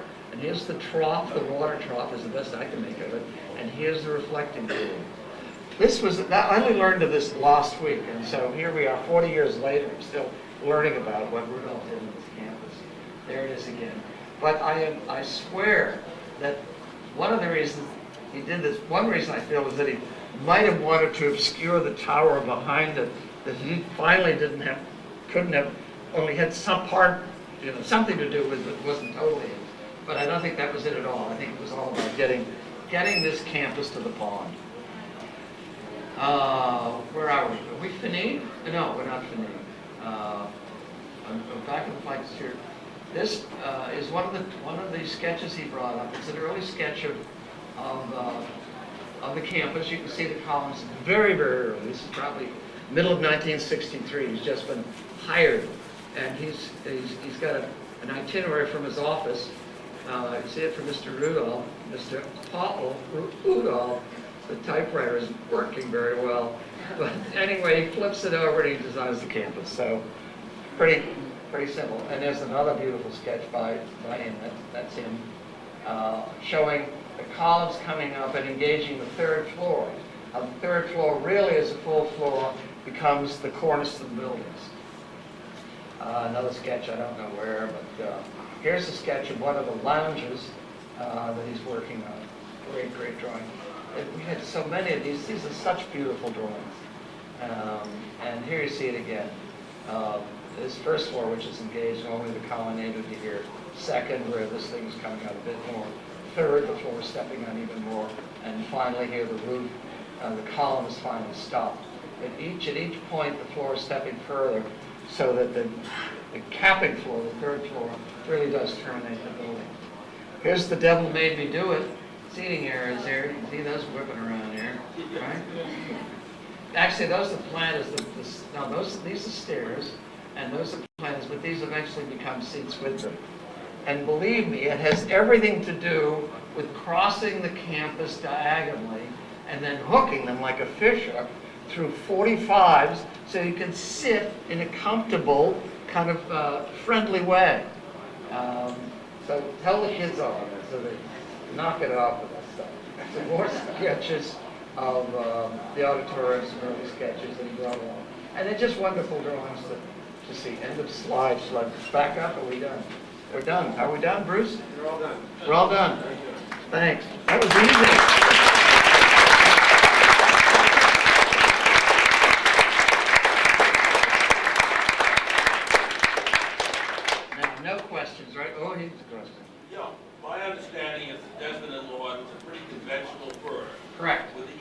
the connections on Beacon Hill to get the job. Correct. But no architect capable of doing it. Correct. So the really fundamental question is, how did Paul Rudolph get here? Good. How did they Good question. find him and choose him? I verified the story yesterday. I called the fellow who hired me at Desmond and Lord, essentially. It was a fellow I knew at the Boston Architectural Center who had been at that firm practically since he got out of high school. He's now on the Cape. We all went to the Cape together. His name is Peter Brown, and he was registered at the earliest age of 25, became president of that firm. And in the early 60s, 1962, because he kind of straightened out the story for me a little bit, I had a little bit differently. Dick Thyssen, the owner of Desmond Lord, this connected rogue, wonderful guy, but charming political type, read in the paper that there was going to be an international competition for the Boston City Hall, which we looked at a little bit earlier. And he wanted to enter the competition. Desmond Lord wanted an entry, wanted to have an entry. So he went to Peter, he said, Pete, he said, we got into this thing. Who do we get? And of course, Rudolph was very, very hot then. The A&A building was just being, actually it was before it was finished. But Peter knew of him because Peter, like I, liked Frank Lloyd Wright, and we both liked Paul Rudolph for some of the same reasons. And so he said to Dick, Paul Rudolph, nobody else, that's the guy you got to get. He's the best architect around. He said, who is he, where is he, and let's give him a ring. They made arrangements to meet him, honest to God, this is so funny, at the old Hotel Statler in Park Square. He'd had a room, and he met them there, and Dick Thyssen made his pitch about joining them as a team, and Rudolph wasn't having any of it. So finally, Dick Thyssen offered him a substantial amount of money to participate with the firm, at which point Rudolph did a 180 and said, I think I'm on. Although Rudolph was really not a money man at all, but and to prove the point, they ended the competition. Of course, you know the rest of the story, as they say on the radio. Colin McKill won the job. They didn't. I've never seen Rudolph's scheme. Tim may have, or Helene, no. And Rudolph refused any money. That's how they met. It's that simple. It's that accidental. He then hired him for the State Service Center, his portion of it, the Mental Health Center, which was part of the government center. The State Service Center. It consisted of mental health, Division of Employment Security, health, welfare, and education. 3 different firms plus a master planning firm. Rudolph came with, and of course they all had to meet together with the BRA, very complicated political meetings. And Rudolph showed the other 3 firms how quickly he could conceive and perceive the whole thing, and it became his total scheme immediately. So that's how he found his way to Desmond Lord. And then, as I understand the story, Dick Thyssen then said to Paul, have you ever done a campus? And Paul said, no, just a building, like the A&A. He said, well, I've got a whole campus to do. How would you like to do it? I mean, how many times in your life would you have this kind of an opportunity? So of course, he said, of course, and that's really how it happened. It's that simple. And they did it on a handshake, and there was never a contract. As far as the state was concerned, he was a consultant to Desmond Lord. Their contract was not with Paul Rudolph at all. So the state never fired him. And Dick Thyssen simply said, Paul, I can't use your services any longer, because if I do, the state is going to take all these jobs away from me. And that's really kind of the heart of it. I mean, it's just such a kind of an odd story of how this whole place is here. Really, it's good. Anybody else? We don't want lunch. Yes? What's Rudolph's philosophy about trees near the buildings? Oh, that's a contractor's question. Contractors clear 100 yards around everything they build. But there were a few trees. There are only so many things that one could control here in these contracts. And it had to do with a number of factors, I think. One, that Rudolph was engaged at that time. He was the hottest guy in the country, really, one of the hottest guys in the world, and regarded as one of the best people in the world. And so he was very, very, very, very busy, and he wasn't able to think of every tree. And the university wanted this building yesterday. So some of that stuff, at the edges got lost. And we saved as much as we could from the ring road in, but not as much as we wanted. And the clearing, areas for general contractors, and there are two here today, have already said hello to, who put these buildings together from one to whatever, and they will tell you they need a lot of operating space. So that's partly the reason. And there was one tree that was outside here that was always left. The library, there's a big concrete retaining wall around it. It died 5 years or so after this building was built, and there were a few at the edges that were kind of specimen trees. But it was not a great forest. It was it was both meadow and farmland and forested. And he had to clear the path. The clear cut to the pond was by us, or by Rudolph. Yes. Your block diagram sheet shows a space in between the blocks. Right. Blocks, Right. Which to me goes right back to Wright's textile blocks. Yeah, absolutely, Is that the case? absolutely. So Yeah, it does. There are two whites, W-Y-T-H-E, two ranges, and the overall dimension, what was it, Larry, 10 or 12 inches, one or the other. They're right here. These are all, and it's a cavity wall, and that's an airspace. Now, we're talking 1960. Nobody is worrying about R values or heat loss. We're worried about, we think the airspace will do it. We don't need anything. The only place we put insulation was the textile building over here, because the textile machinery needed humidity control so close and the yarn would break all the time that we insulated all of that so they could control that humidity in the rooms. But all of these buildings, at least at this main campus, were done with a cavity wall, so it's an interior white and an exterior white. And it's about, these are 4 5/8 and 4 5/8, a couple of inches. I think the whole thing adds up to a foot humidity, so clean dimension. And that does go back to textile, buildings. Oh, what did I do? Never mind. Anyhow, but it's a good slide to end with. But anyway, that's the reason. Anybody else? We'll go to lunch.